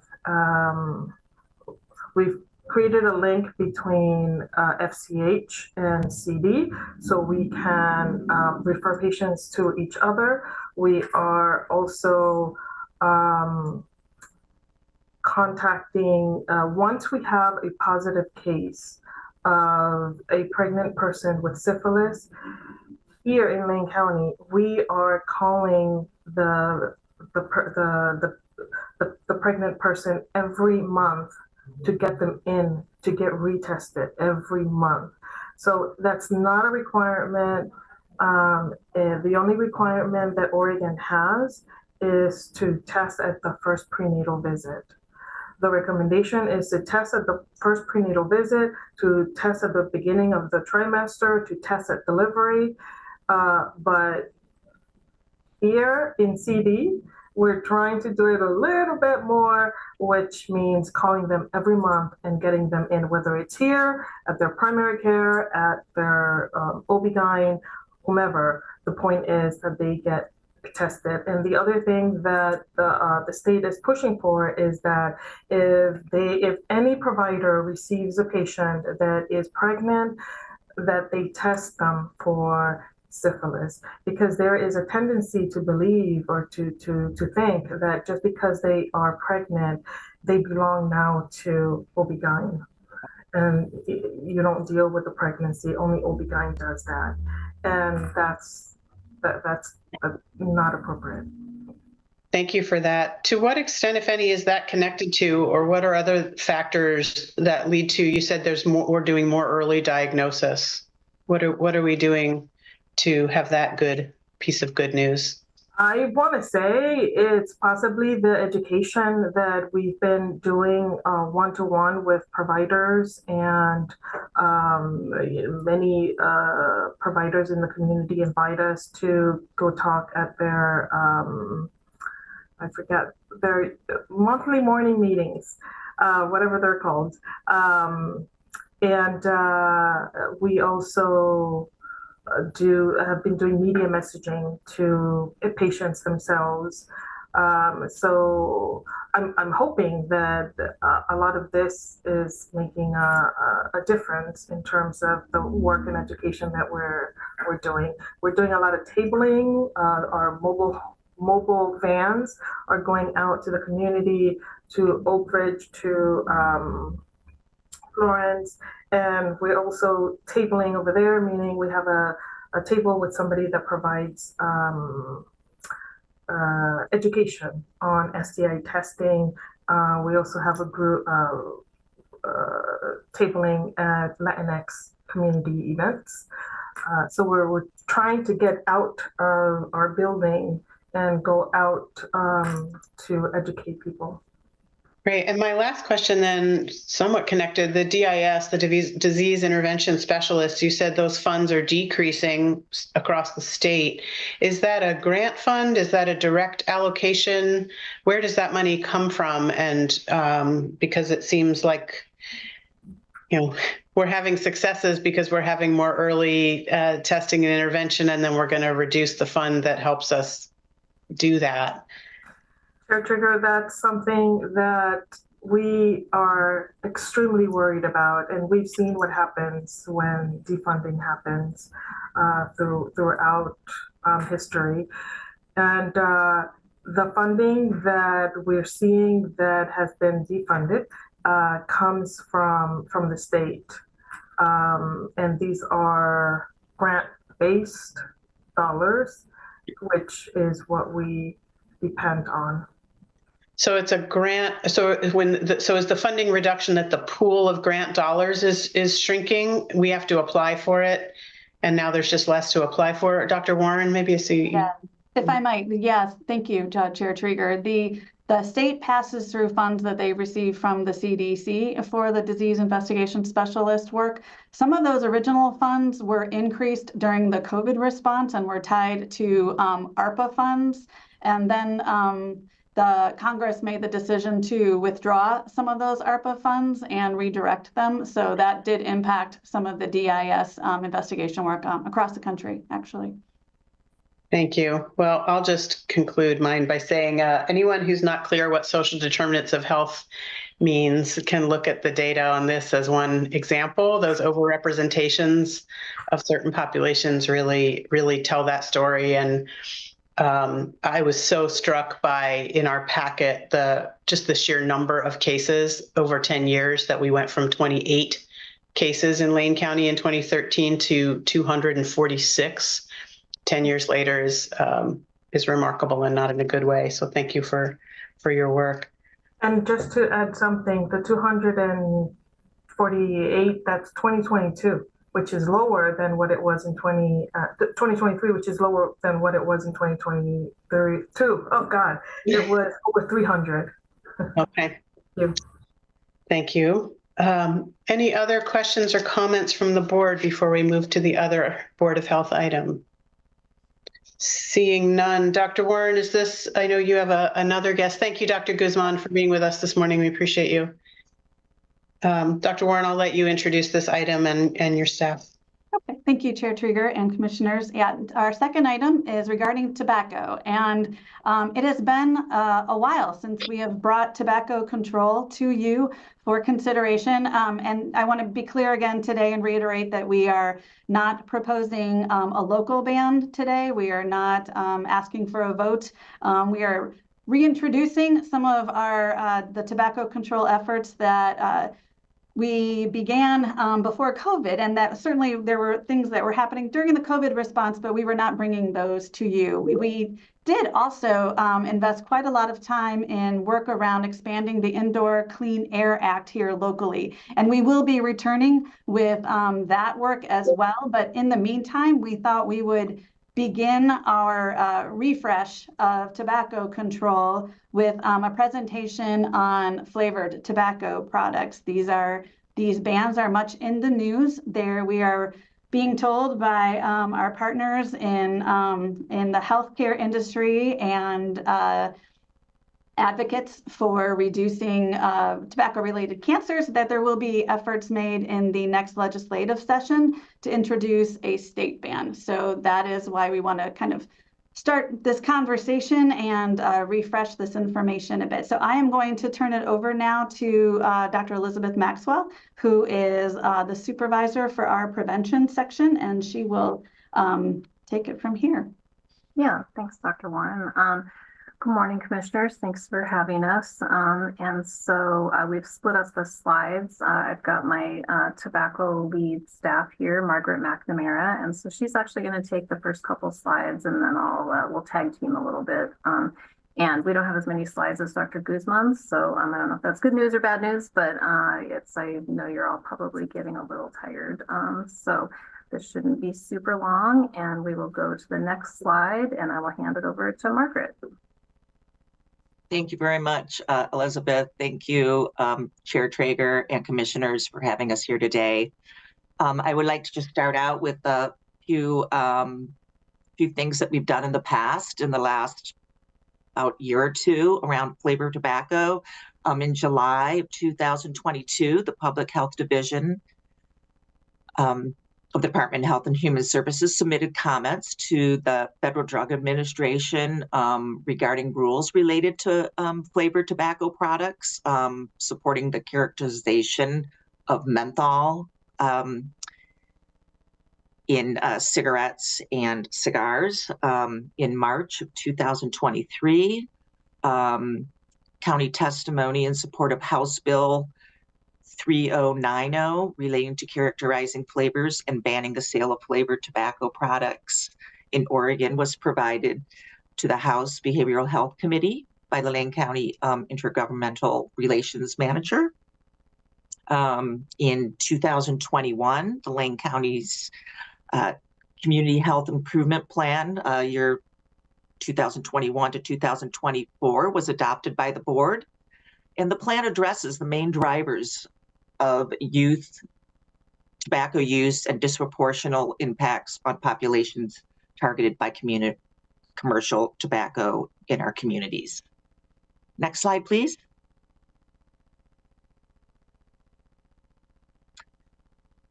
And these are some very, I really like to just point out these very basic but unfortunate statistics that cigarette smoking is the leading cause of preventable deaths in the U.S. Smoking costs billions a year. In Lane County, some data derived from 2021, it was close to over $350 million in just 1 year. Tobacco products are highly addictive and challenging to quit. Next slide, please. 99% of tobacco retailers in Lane County sell flavored tobacco products. This analysis, this was derived from a report from the tobacco and retail inspections that were done. And 20% of the retailers have been found to sell tobacco products within 12 inches of toys, candy, gum, or ice cream. 2/3 of youth tobacco users use flavored products, while only 1/4 of the adults use flavored products.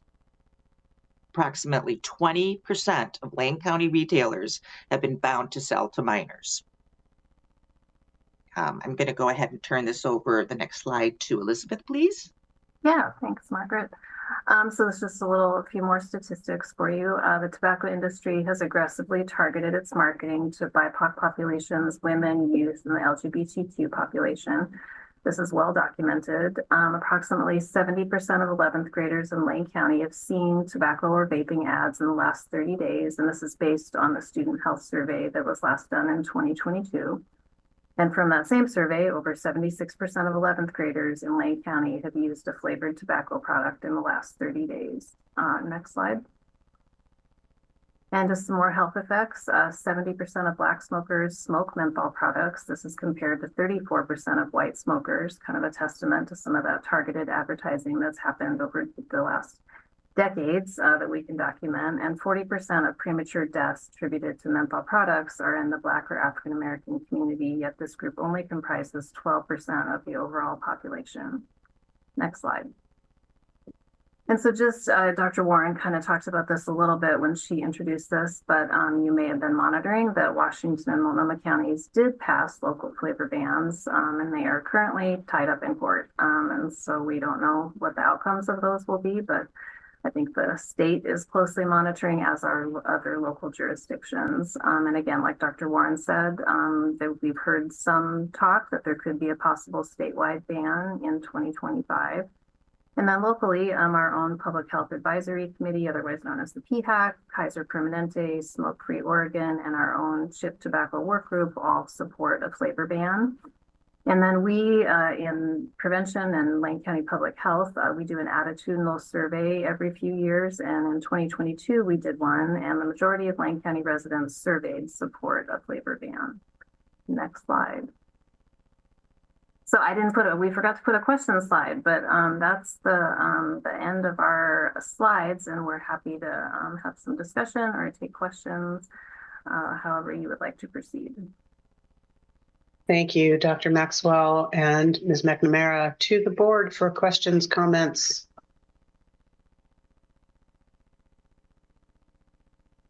Vice Chair. Thank you, Chair. Hey, just one quick question, Doctor. You said the majority of Lane County residents in 22 supported a flavored ban. I'm wondering what the number of people surveyed was on that. Yeah, I'd have to look it up. I believe it was 69, 70%, but I'm happy to look that up and give you the exact number. That's what my memory says. Margaret, do you remember anything different? I know the percentage was, I believe it was 70%. The exact number of respondents, I do not know. We'd have to get back to you. Thank you. I'd like to know that number. Thanks. Yep. Commissioner Buck. Thank you, Chair. I appreciate the follow-up. I've been wondering where we are at in the flavor ban arena, because I know it's been kind of a long-going issue. And now that we know that it's pretty much a statewide effort, and I'm happy that Lane County is participating in that effort, what are the next steps on Lane County's behalf? Or is everybody kind of pretty much on hold until the next long session? Do you mean specifically with flavors or just any kind of tobacco work? Particularly with flavors, but it'd be interesting to know the larger scope of your work. Sure. So yeah, I think as Dr. Warren mentioned, and as some of you remember, you know, we had been thinking about doing some Indoor Clean Air Act. There's some loopholes in the act, and the board configuration at that time directed us to go out into the community and kind of do some town hall meetings and kind of see what the community thought of some of those, trying to close some of those loopholes. And so we did that, but that's been a while ago, and we weren't quite prepared to come today with that information. But again, like Dr. Warren said, we're happy to come at another time and talk about the ICA work, which I know some of you remember. And then as far as the flavor ban, I think that's why we're here today. You know, obviously we heard some folks in public comment, you know, I think it's, you know, there's not widespread agreement about that. And so I think we're looking to you all as to how you want us to proceed. And Dr. Warren, correct me if I've got that wrong, but. Thanks, Elizabeth. I will add that the Public Health Advisory Committee is interested in proposing a resolution to support a statewide flavor ban in Oregon, and we would be happy to bring that forward at a future meeting for your consideration. Thank you, Dr. Warren. And I think we discussed, you know, the legislative committee will take that up. It already is. I was looking through my emails. Maybe you have it more readily available. We already do have a legislative principle around supporting statewide legislation on tobacco control. So it may just be about revisiting and affirming that might be all that's needed going into the 25 session and seeing what happens there. Commissioner Senega. Thanks, Chair. Do we know why Multnomah in Washington County is being repealed or is on the ballot? I think Margaret probably knows more about that. She's kind of got more boots on the ground with that than I do, so I'll let her. Yeah, do you know why they were on the bet right now? Their bills, their proposals did pass, and they did pass by vote as well. Right now, they're just being held up in court due to legalities specifically brought on by not maybe, but I think a specific business or entity. But I think part of the takeaway really is that it was approved by voters, and this is what voters wanted. So that's where they're at right now. I hope that helps. Yeah, I didn't know if it was approved or not. So I believe California has a statewide ban. Do we know how that's actually going? I mean, how much is being shipped in, or how much business was lost because of that that's gone to online instead? I will answer that. I do know that I believe we could provide some documentation that I believe like flavor sales have gone down about 25%. I do know that a few years back we did pass in Oregon to not permit online sales of vaping products. And that's about what I know, but we could follow up with that as well. Yeah. Okay. So I was just curious if that's going to lead to, you know, I mean, there's a marijuana shop on every corner that has actual gummies and chocolate. I mean, that all seems to be about down the same line, I would assume.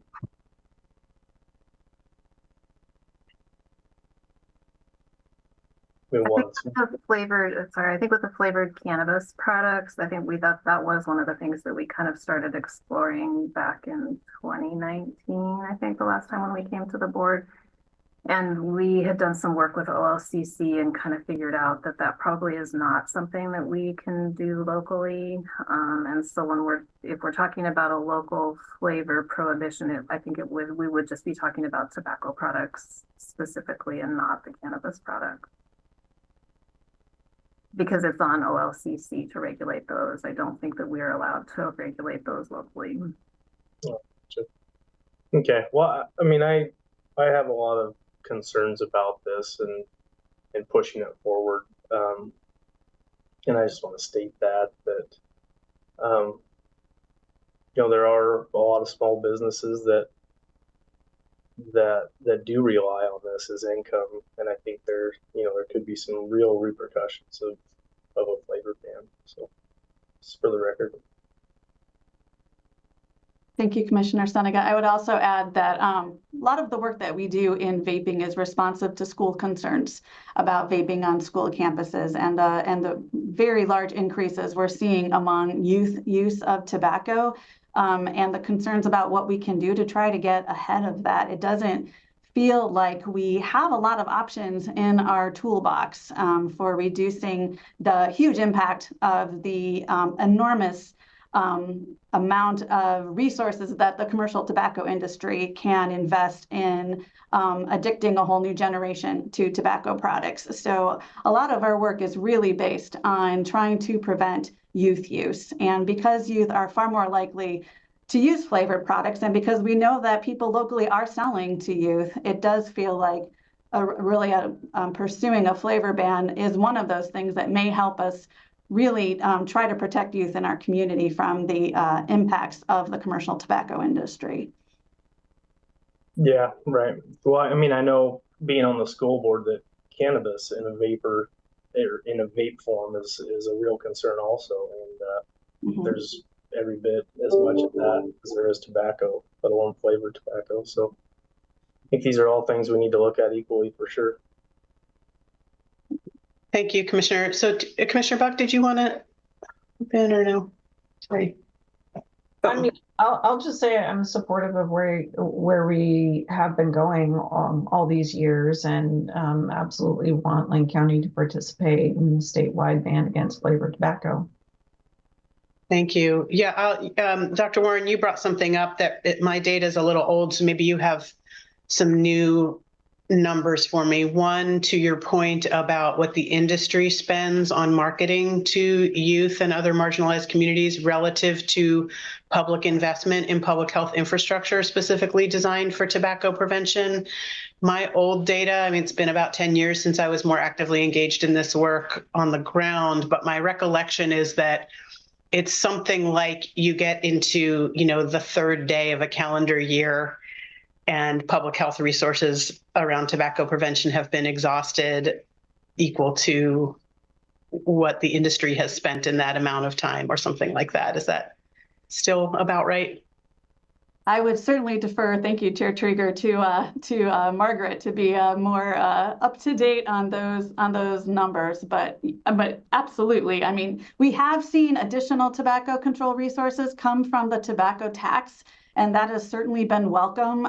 We've been able to do some work in the Florence area with parks to support tobacco-free spaces, which is very exciting. Those investments have really been one time though as well. And as we all know, the effective infrastructure really requires consistent support of staff time in order to be able to do the work effectively. It is really wonderful to be able to make those one-time investments when we can, but what we really need are staff in public health to be able to do the work, particularly working with schools and working on prevention efforts in schools. That can be very time intensive and take some work to manage well, and I think that is a lot of the focus that we are working on. And also the tobacco team has done a great deal of work in soliciting community impact around expansion of the Indoor Clean Air Act. So we look forward to bringing that back as well and sharing the community perspective and what they would like to see in terms of tobacco control in our community. Great, thank you. And similarly, since we really are focused on considering such a ban as it relates to addicting a new generation of tobacco users. That's really what we're trying to sort of turn that spigot off, that upstream approach. I also, my memory isn't serving, so I'm looking for someone who's more actively engaged in this work currently. There's an age by which if tobacco use initiation hasn't happened, the likelihood of tobacco use for a lifetime dramatically drops. What is that? Can you help me with that data point?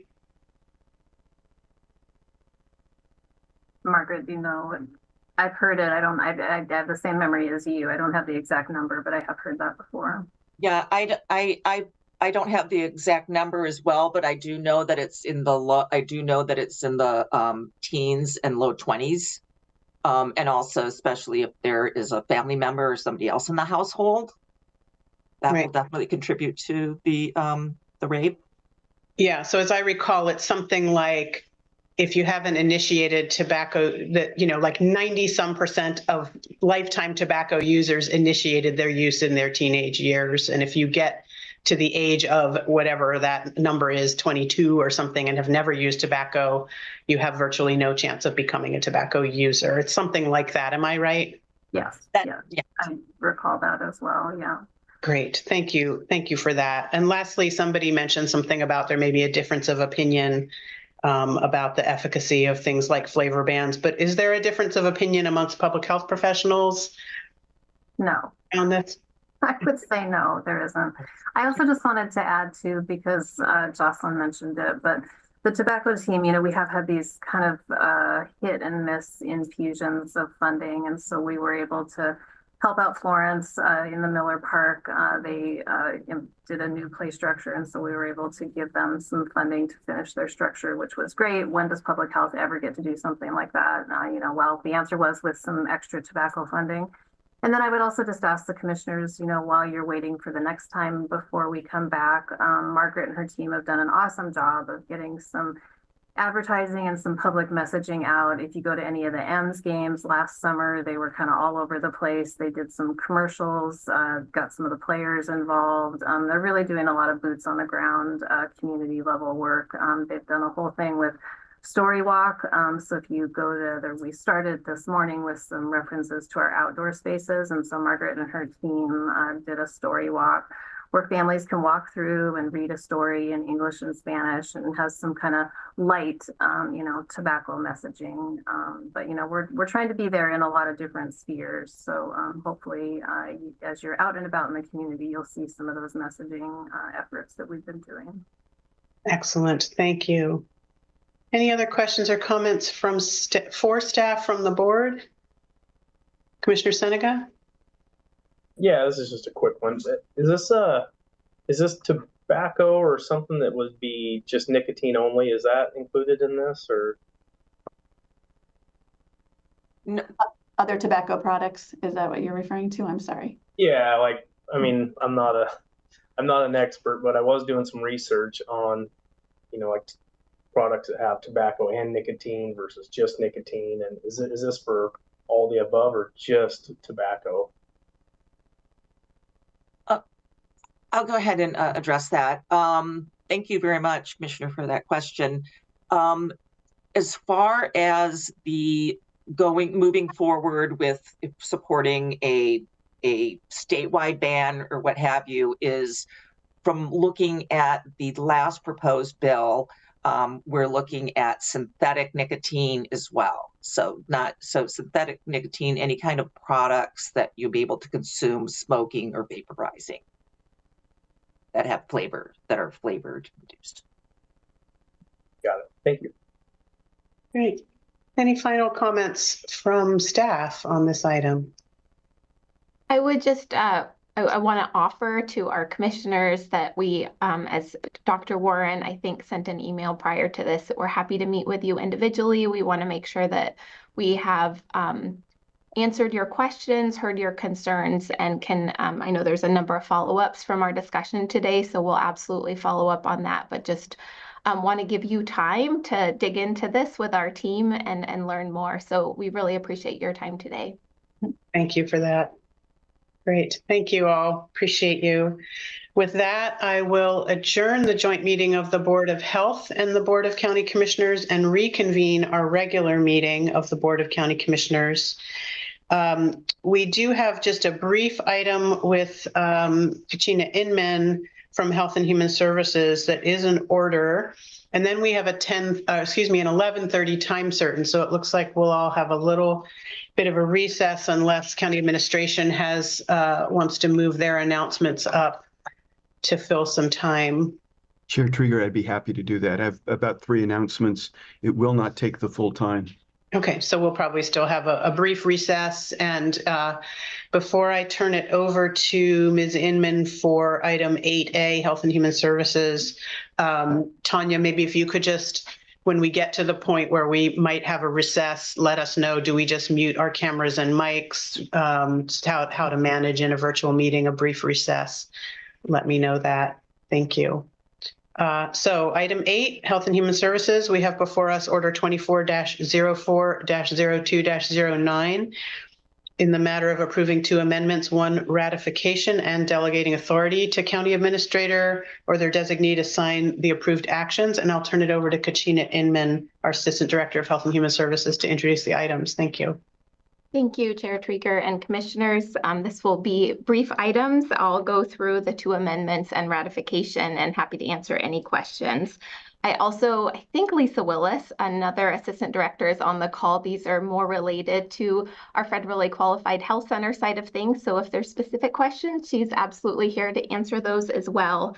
Our first amendment is related to Ocean Epic. As you all know, we're in the midst of a transition of our electronic health record, which is quite an endeavor, I will say. A big, huge thank you to our teams that are working hard on that. And we are just looking at amending the current contract and updating that with our current expenses for an additional $2.5 million added to that contract. I also want to make a note that in the past with our next gen electronic health record, we had personal delegation for Director Eve to be able to do this, so they don't have to come to you so frequently. So we're in the midst of that, and that should make processes more efficient. The second contract is with Clark Jose Architects, and this is for our South Lane Clinic. And we have an additional $200,000 for our contract or our construction there. Our capital planning team is managing that well. We're just taking care of the administrative side of things. And then the final is a ratification to extend a lease. We have our Lane Community Health Council who subleases in our Huron Center. And we needed to have the county administrator sign that in order to ensure that Lane Community Health Council was able to submit their property tax exemption on time. And so we're asking for ratification of that amendment. And I think that concludes our items for today. Happy to answer any questions if there are any. Thank you. To the board, any questions for Ms. Inman this morning? Seeing none, I will entertain a motion on the order. You're muted, Vice Chair.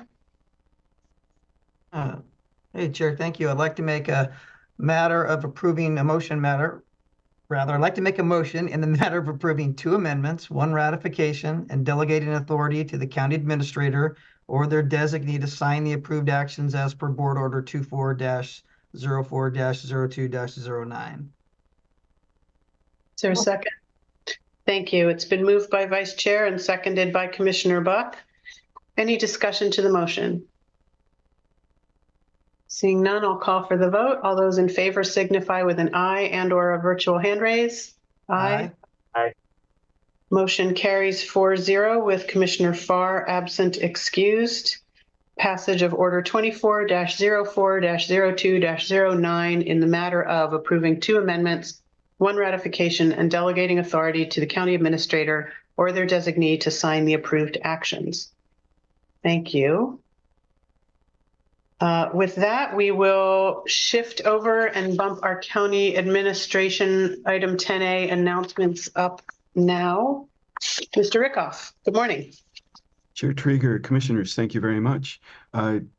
First of all, 2 very quick announcements. One, County Administrator Steve Mokryski will be back with you tomorrow. So during the executive session in the morning, you will see him and not me. We've also heard from Commissioner Farr. He's been unable to get onto Zoom mid-flight, so he plans on being able to join you for the 1:30 this afternoon. My other announcements, we are in election season, so I do have a report. This is E-49 for the primary election. The office has completed their 468 distinct ballots. They've been created and proofed in the past few weeks. Let me repeat that number. 468 different ballots are prepared for the primary. The team was able to keep ballots to one page by providing a full summary of each measure on a separate flyer instead of printing them on the ballots. Every voter who will be voting on a measure will receive the text measure flyer in their ballot packet. A full list of ballot content is available on the website now. The team has been quite busy finalizing and setting up the system that allows military, overseas, and disabled voters to mark their ballots online. This requires proofing all 468 ballots for a second time, preparing to insert and mail about 2,000 military and overseas ballots. These will be mailed on this Friday. They're coordinating with vendors for the delivery and insertion of the ballots, preparing to mark test ballots for a series of logic and accuracy tests, pairing teams and assigning election workers, preparing routes and scheduling for ballot collection teams, conducting voter registration and list maintenance activities to ensure that the voter registration database is up to date and accurate. Also, I'm sure you've heard the I Voted coloring contest. The clerk has been in contact with ESD and is working with Devin Asbridge to promote that contest. The next update will be 2 Tuesdays from now, April 16th, and that will be E-35. Are there thoughts or questions regarding the elections update? All right. None, other than just a bravo on proofing 468 distinct ballots. That's incredible. Thank you. Truly it is. It's always an impressive piece of work, but certainly on even year elections with so many standard measures and so many offices coming up, it requires great precision, and our team just excels at that. I know you've praised Dina Dawson when she's been before you. Please know that her remarkable work continues. Some good news coming out of the policy team. This is from Steve Adams. Commissioners, this morning have 2 federal grant application updates for you, and we have got good news on both these grant applications. First, the City of Oak Ridge is selected by the U.S. Department of Energy to receive a no-cost technical assistance to assist renewable energy options in support of the city's economic development objectives. The proposal, titled Clean Energy Planning and Development, Energy Efficient Buildings and Beneficial Electrification Planning, Community Resilience Microgrids, was drafted by our policy team here at the county in support of our partners in Oak Ridge. Experts from the DOE National Renewable Energy Laboratory will be focused on geothermal and micro hydropower development in Oak Ridge Industrial Park and related efforts to make the park more attractive to investment. Secondly, the Lane County Solid Waste Division was successful in securing just over $1 million in funding in the U.S. Department of Energy's Consumer Electronics Battery Recycling, Reprocessing, and Battery Collection funding opportunity. Our proposal, one of just 17 selected nationwide, will enable us to increase battery collection in Lane County by 20,000 pounds per year. It's important to note that lithium batteries recycling is an important component of the national strategy for ramping up the supply chain for domestic battery production, which is key for electric vehicle deployment. I think my household alone will be able to help with that 20,000 pounds per year. I really appreciate the work from Solid Waste and the Policy Division team to secure this grant. What's so impressive here is that lithium batteries cause fires at Short Mountain just about all the time and are a real nuisance for our staff. Our team recognizes the opportunity with this grant to turn a problem into a resource of national significance. Both of these grants are illustrative of how county government is implementing the board's direction on climate change. After we wrapped up the planning phase in late 2022, we focused on securing state and federal resources to make projects happen here in Lane County to address climate change issues, support local economic development, and build community well-being. And that exhausts my knowledge of those grants. Thank you. Did you name the dollar amount for the Oak Ridge one and I missed it? Or I don't think I received any note on how much that is. It does not. Okay, I'll ask the policy, unless Commissioner Buck, I don't know if you've been involved in that and you happen to know. I don't know the exact dollar amount, but I have been in discussions with Oak Ridge about it, and they were really looking forward to it. So great job, policy team. Thank you. And I'm happy to follow up, of course. That's terrific. Thank you so much. Anything else from the board on county administration announcements? Seeing none, then it looks like we do have about a 10-minute recess. Tanya has requested everyone please mute both your microphone and your camera. And I will just ask everyone to be back in 10 minutes, which will be 11:29, to tee us up for our 11:30 time certain. Thank you all.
ahead and reconvene us for this 11:30 a.m. time certain.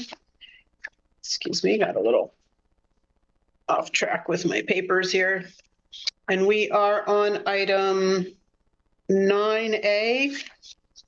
Welcome to our folks from the Sheriff's Office. This item is a report only, no action needed. A report on a grant that we received a while back. And so we're going to hear an update on illegal marijuana market enforcement work being done through these grant dollars. So I will turn it over to the folks from the Sheriff's Department for presentation. Thank you, and thanks for being here.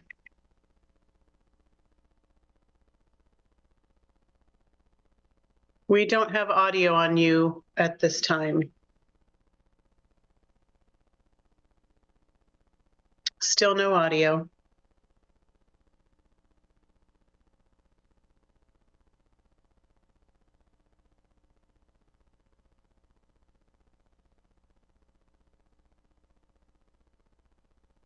Still nothing from Sheriff's Department. We can see you, but we have no audio.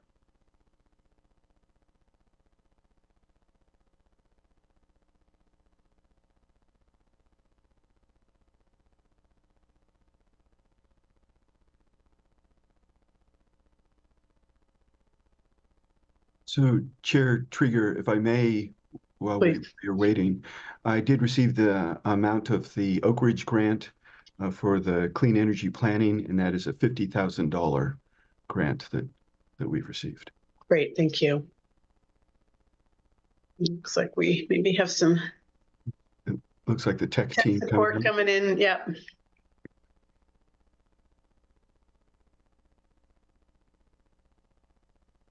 Nothing.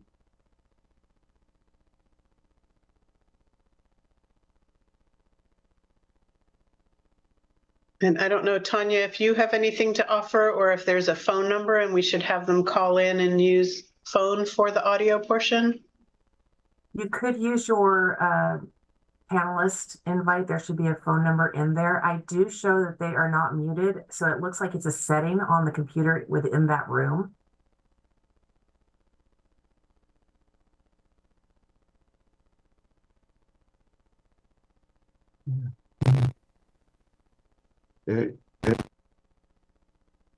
Talk to us.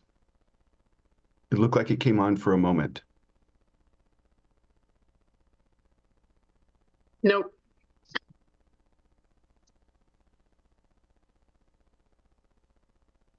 If you go to the, oh, go ahead and talk again, Mindy.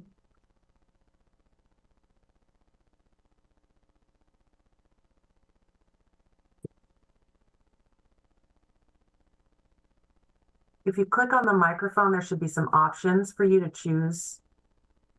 Select a microphone.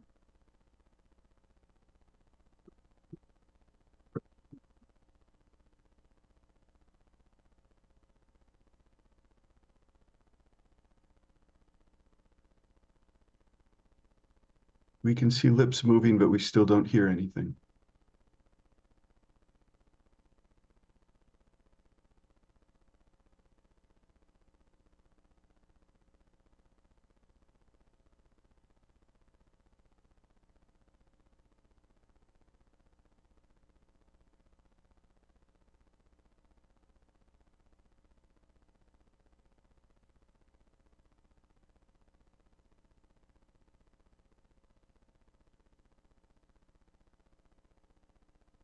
Yes, if the team would like to come to my office, you're more than welcome to come join me.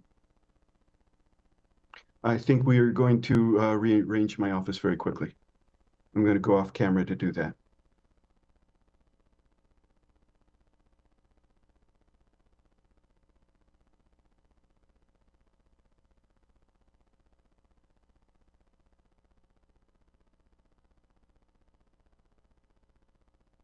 Chair, you're muted. Thank you. I don't see anything on our agenda other than this item for the morning, so we'll just sit tight. We could do just like a 2-minute if folks want to turn their cameras off, and when we see Mr. Rickoff's camera come back on, we'll know we're ready for the item.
soon as you're ready with the presentation, go ahead and take it away.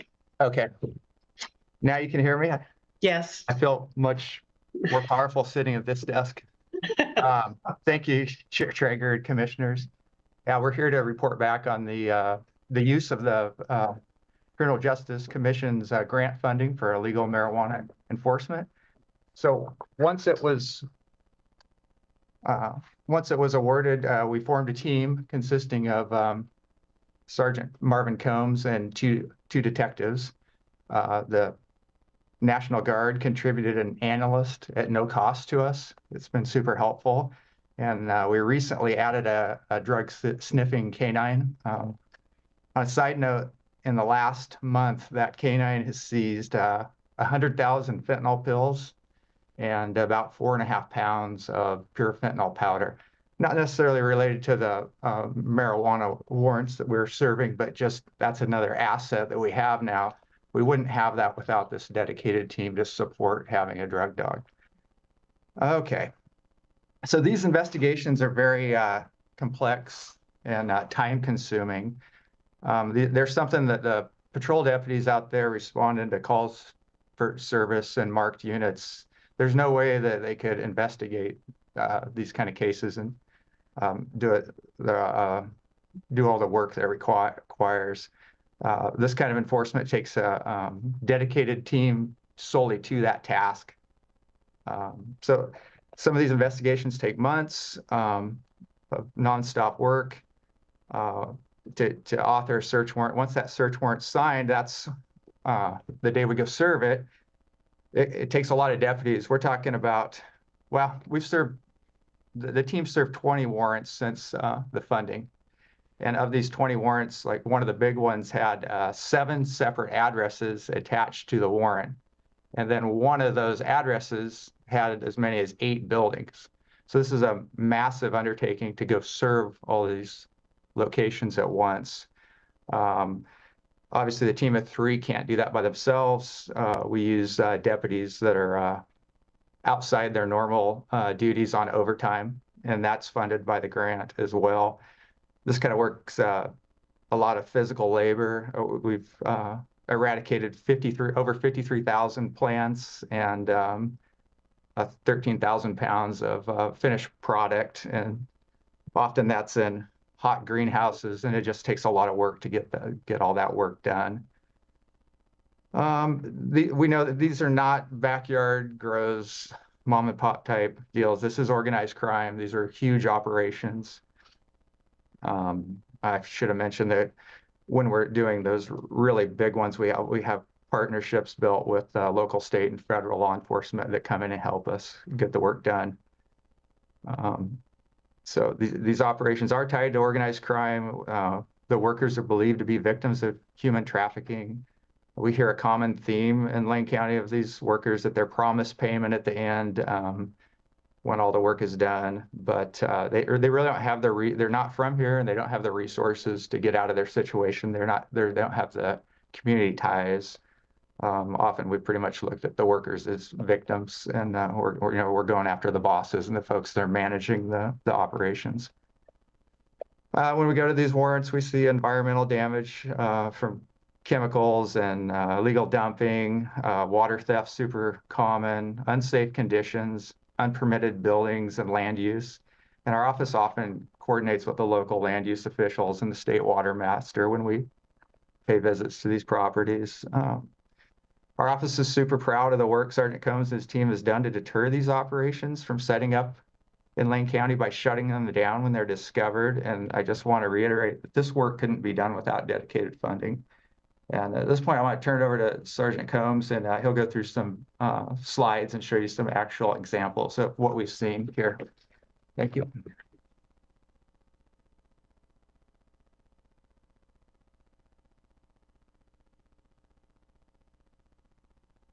Good afternoon, or morning, I guess still.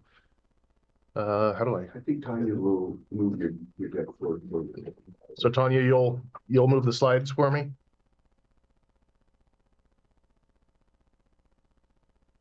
Okay. Yes. So, yeah, we can start right there. That one was out on High Pass Road, west of Junction City.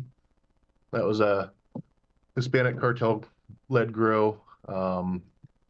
Had somewhere in the neighborhood of 12,000 plants, 6 workers. This was the second year. We didn't get this one on the first year because we didn't have the funding. So this was the second year of this grow's existence. In the upper right-hand corner of that picture back in the trees was where their camp was. The first year, the workers had been left, just abandoned there.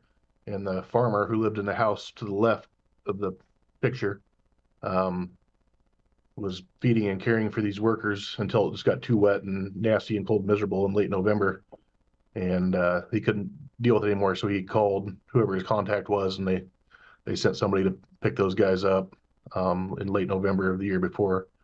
Moved a new crew in last summer and set back up and did it again, but we were able to get on these guys. This was our very first operation when we set the team up. We can go to the next slide. This is an example of an indoor grow. This one was just a couple weeks ago out on Highway 58, right before Dexter, milepost 10. Next slide.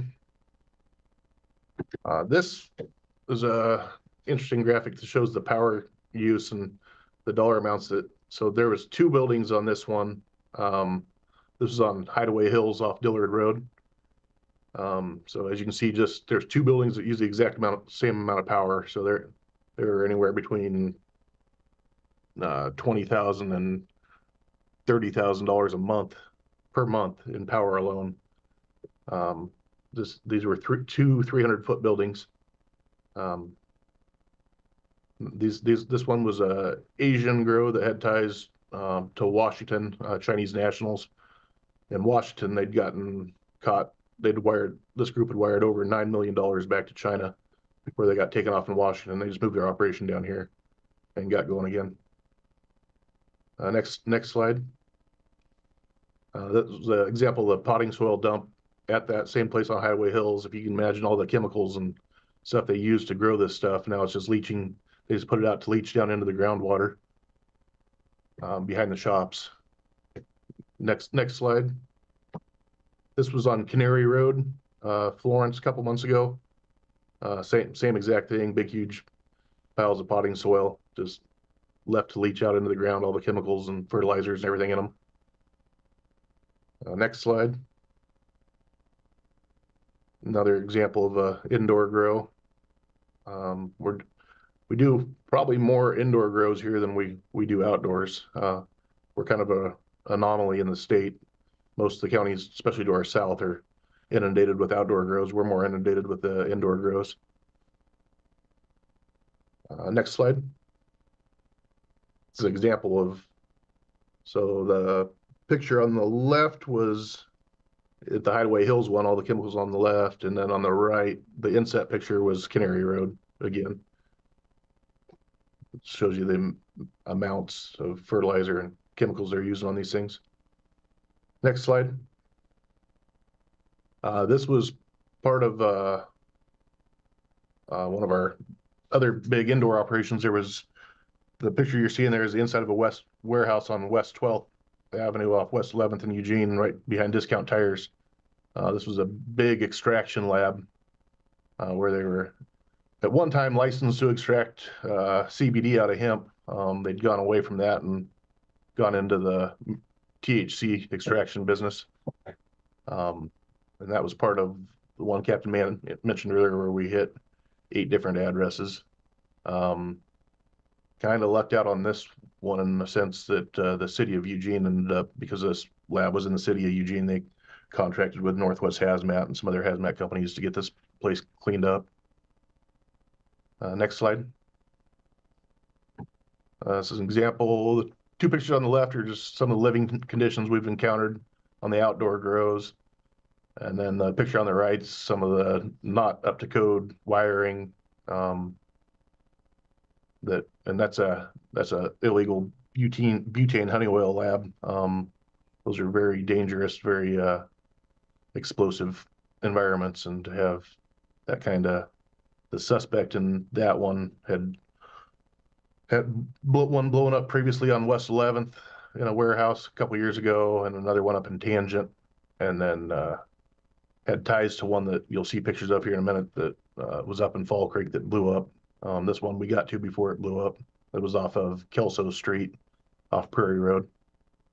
Next slide. Picture on the left is just kind of an example of the non-permitted hoop houses that they throw up on the outdoor grows, and then the other pictures are just their living conditions in those camps. Next slide. This one was interesting. We got brought into this one, the very first one you guys saw. We had tracked these guys. They had grows throughout Oregon, down into Josephine and Jackson County. They actually ended up seizing some vehicles down there that we were looking for up here. This one was in I'd say central Douglas County. It was the same group we got called down to assist Douglas County because they had multiple targets and they'd come up and helped us several times. So we went down, but this was this open septic tank running through the backyard of this property. Next slide.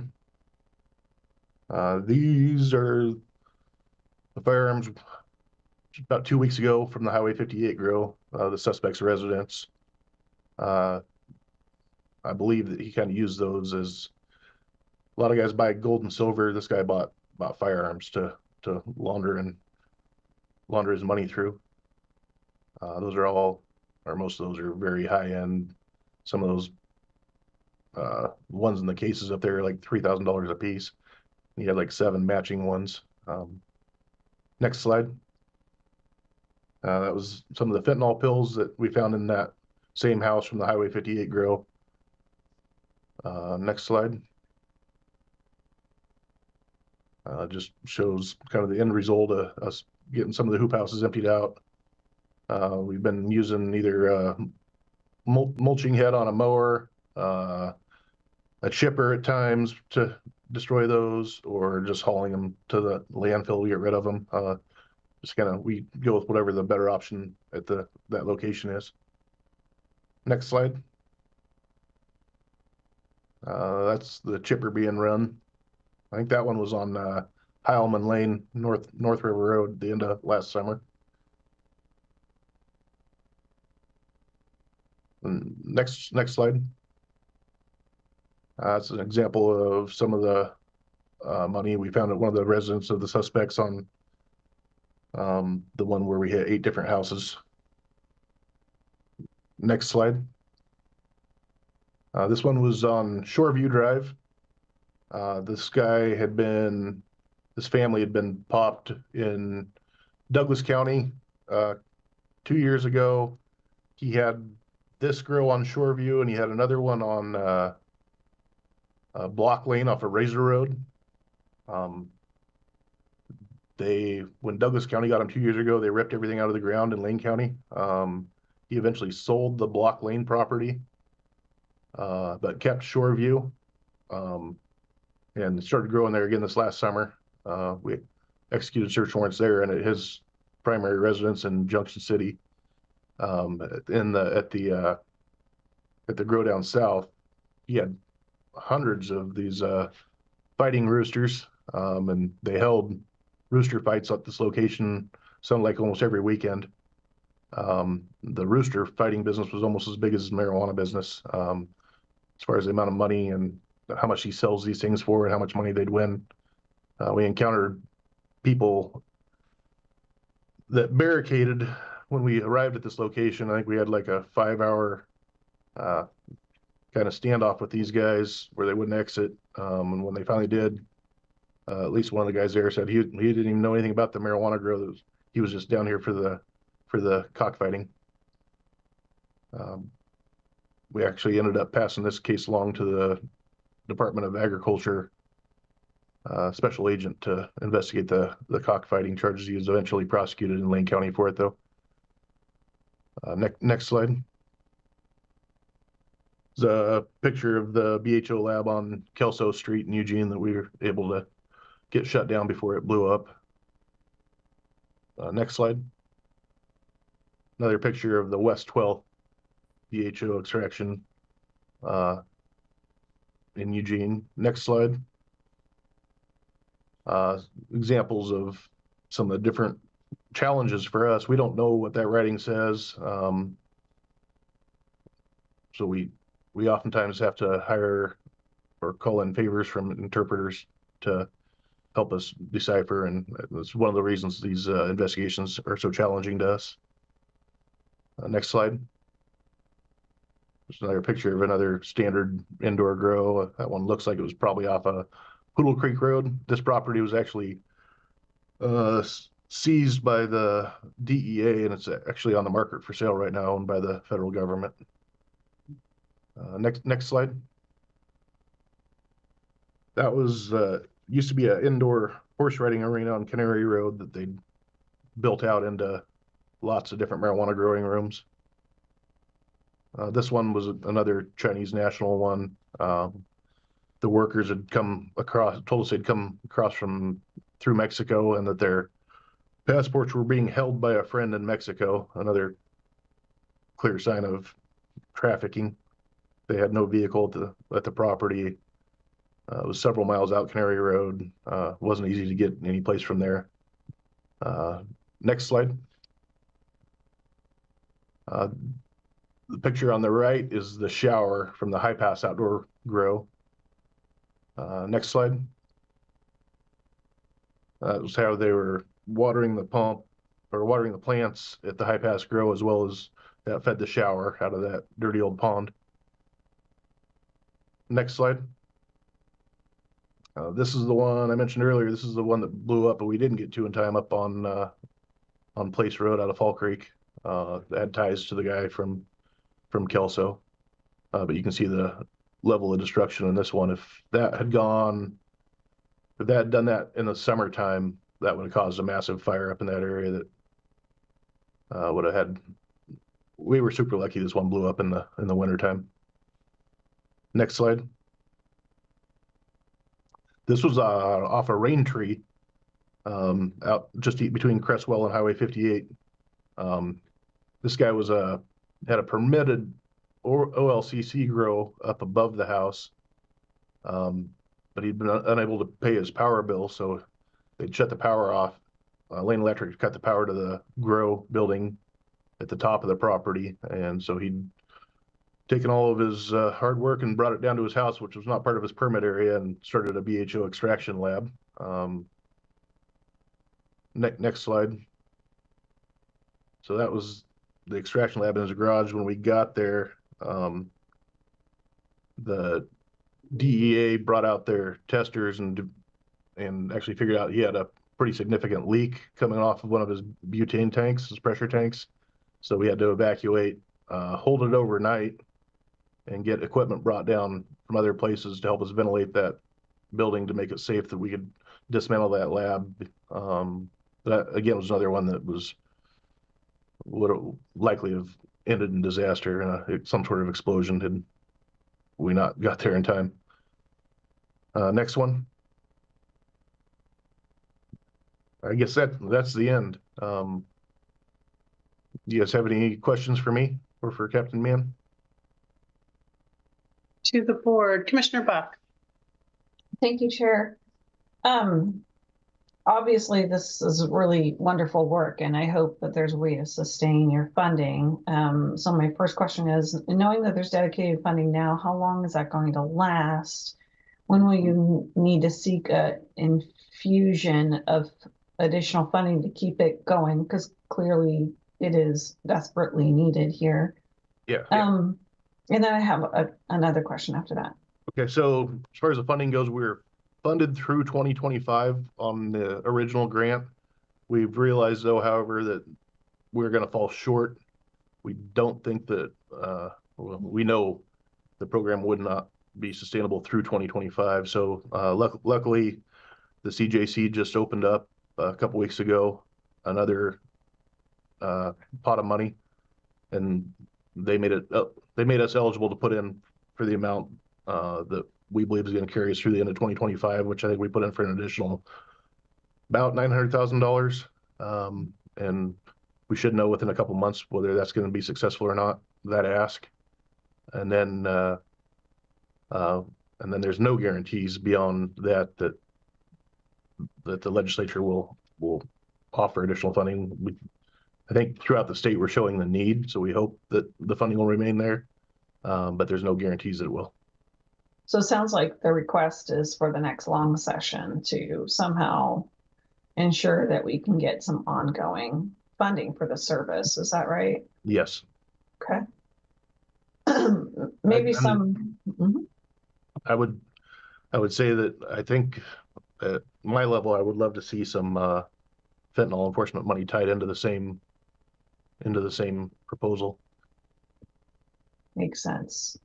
You're seeing a lot here, and Yeah. it kind of interrelates to a lot of other activity in the community. So I'm fairly certain you have some good support here on the board for ongoing funding advocacy. I have some like more specific questions just on how you do things. So, is there some kind of policy initiative for utility companies when they see spikes in, the costs for electricity or water, to engage law enforcement, or how do they? We wish that would sure make my job Okay. a lot easier. But no, they do not provide that information. We have to seek it out under power of subpoena. Okay, so I'm sure there's some privacy concerns there, Yes. but it seems like at some point there's got to be some tripping figure dollar amount that utilities can probably see. Oh, without a doubt, they see it. They Yeah. know. I mean, these guys are constantly blowing transformers. They're having to upgrade to like 400 amp services, which is a huge amount of power. And so no, as soon as we ask them about it, then under the power subpoena, they can talk about it and they'll tell us, yeah, the guy's blowing up 3 transformers, done this, done that. But they're not like, they can't proactively seek out something, or they can just turn it off and. They do not. I don't know if they have the ability to or not, honestly. One thing that probably complicates it's the growers probably say, "Oh, we're legit. We're licensed through the state to grow. We're growing, legit crop here." I mean, they're not going to admit it. Yeah. So it sounds like until utilities are prompted by law enforcement, there's not an adequate mechanism for them. Exactly. To prompt you. Correct. Talk about the generator I think they put that in place, it would certainly help, be a great tool. But the last one we went to, they had a massive generator. I mean, it was huge that they could just grow off of the generator. I think they bought it during that ice storm to keep their operation alive out there on Highway 58. It only had 280 hours on it, and that was probably about the duration of the time they needed to run during that ice storm. And you all have to wear protective clothing, or is this a different crew, like a hazmat crew you asked to come in? The BHO one was a different crew. That was a hazmat type situation. We provide gloves, Tyvek suits, and respirators. Anybody who wants to wear those when we go eradicate just a normal grow. And I imagine you have to do like excessive planning before you even get there. And that's I'm in Captain Mann's office for days, sometimes weeks, depending on how many places we're going to hit and how many bodies we have to round up. Yeah, there's a lot of planning that goes into these. Okay, I'll reserve others. Time for others. Thank you. Thank you, Commissioner Buck. Yeah, we are running up against the noon hour. Are there other questions or comments from the board? Vice Chair.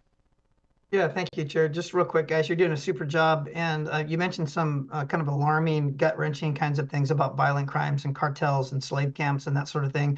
And so I guess my question more along the lines of, as for the public record, I have no intention of cutting public safety whatsoever, not even a single officer for your behalf. You guys are doing all you can on a shoestring. But I'm wondering what the potential periphery safety risk is to the community. What does the community really need to know about what's going on in their beings now? We're talking about violent cartels and slave camps now in the community which we've never had before. What should one question, what should the community know about this? And 2, how can the board help? Yeah, so as far as the level of violence, it's definitely on the increase. The guys on Hideaway Hills, they spoke no English. They were all Chinese nationals, but through interpreters, they finally told us that they'd been victims of armed robbery at that grow site twice over the last couple of years by people posing as police. And so they were very hesitant to come out to us when we were there. It took us several hours to get them out of that building. We had another one that up on Battle Creek Road that folded because one of the guys that had been an ongoing couple-year-long operation. We were spooled up, ready for it to go. They came up and actually started putting the hoop houses back up. And then one of the family members there was found walking in his underwear with his hands bound with zip ties down Crow Road in 30-degree weather at 6 o'clock in the morning. And that drew enough attention to that place that they ended up shutting that one down on their own and did not end up growing there, and eventually sold that property. So this stuff's out there in our community, and people need to know that. If you see something, call us. It's easy for us to email OLCC and OMMP and check the address and see if it's a legal grow site or not. So, I mean, you ask what the community could do to help us. It's report stuff when you see it. Don't just assume because these guys are just blending in with the normal OLCC grows, and they claim they'll tell their neighbors they're OLCC. They tell everybody they're permitted, and they're not. They tell the workers they're permitted. Thank you. Commissioner Seneca. Sorry, Coach, I had one more. Go ahead, Vice Chair. We are. Yeah, I know. I understand. But, yeah, thank you for that information. And just remember that the second question part of that was what can the board do to help? So bear that in mind. And also thanks to that canine dog. He's definitely worth his weight in dog food. Yes, he is. Commissioner Seneca. Yeah, I think I'll be short here. So you brought up the point about the human trafficking. What happens after you bust one of these grows with the people, the victims, actually? Yeah, and so for the victims, we offer them support through either, we kind of try to refer them to like Catholic Community Services or Eugene Mission. We give them flyers on different resources that are available to them. The human trafficking thing is very frustrating because I don't know if it's a cultural thing. What we recognize as human trafficking, I don't think that they recognize as human trafficking, if that makes sense. Like until you explain it to them, they'll say, no, we're good. We're going to get paid. We're going to get this. And then when you explain to them all these things and ask when the last time they've been paid, then it dawns on them, oh, I haven't been paid in 6 months and I can't leave because if I leave, then I'll never get paid.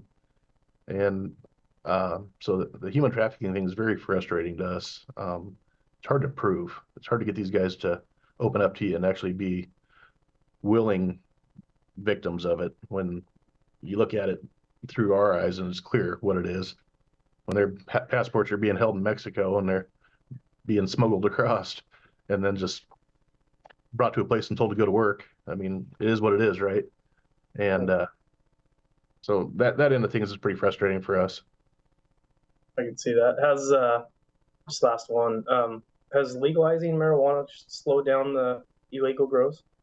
No, I think it increased them. People just try to blend in, and we know, I mean, you look at Oregon's legal marijuana market, and there is little to no chance that those guys are making enough money to survive without doing, I'd say a large portion of them are probably diverting marijuana out of the state as well, even the legal ones, catching that. And that's kind of one of the reasons we brought this dog on. We were hoping to work into some of the different shipping angles and UPS, FedEx. We're working it's a long process to get into those hubs and the airport and stuff. We've been successful. We can work the airport now. We're still waiting on permissions from UPS and FedEx security. Great. Thank you.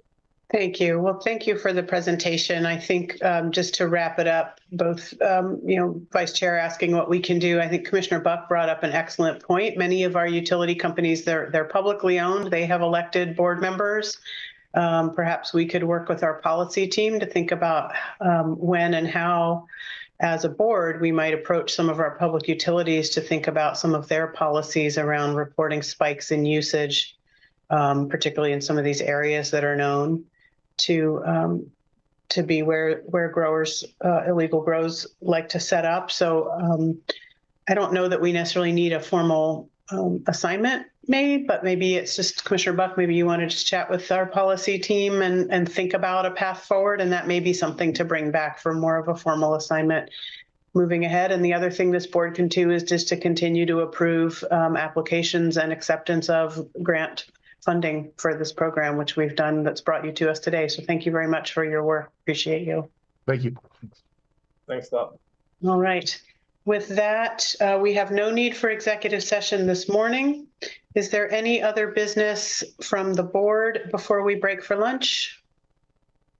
Seeing none from County Administration, Assistant Administrator Rickoff, any other business before we break for lunch? No other business. Thank you, Chair. All right. Well, then we will recess. We do have 2 public ordinance readings with 1:30 p.m. time certains. So I will see everyone back in this virtual environment at 1:30. Thank you all.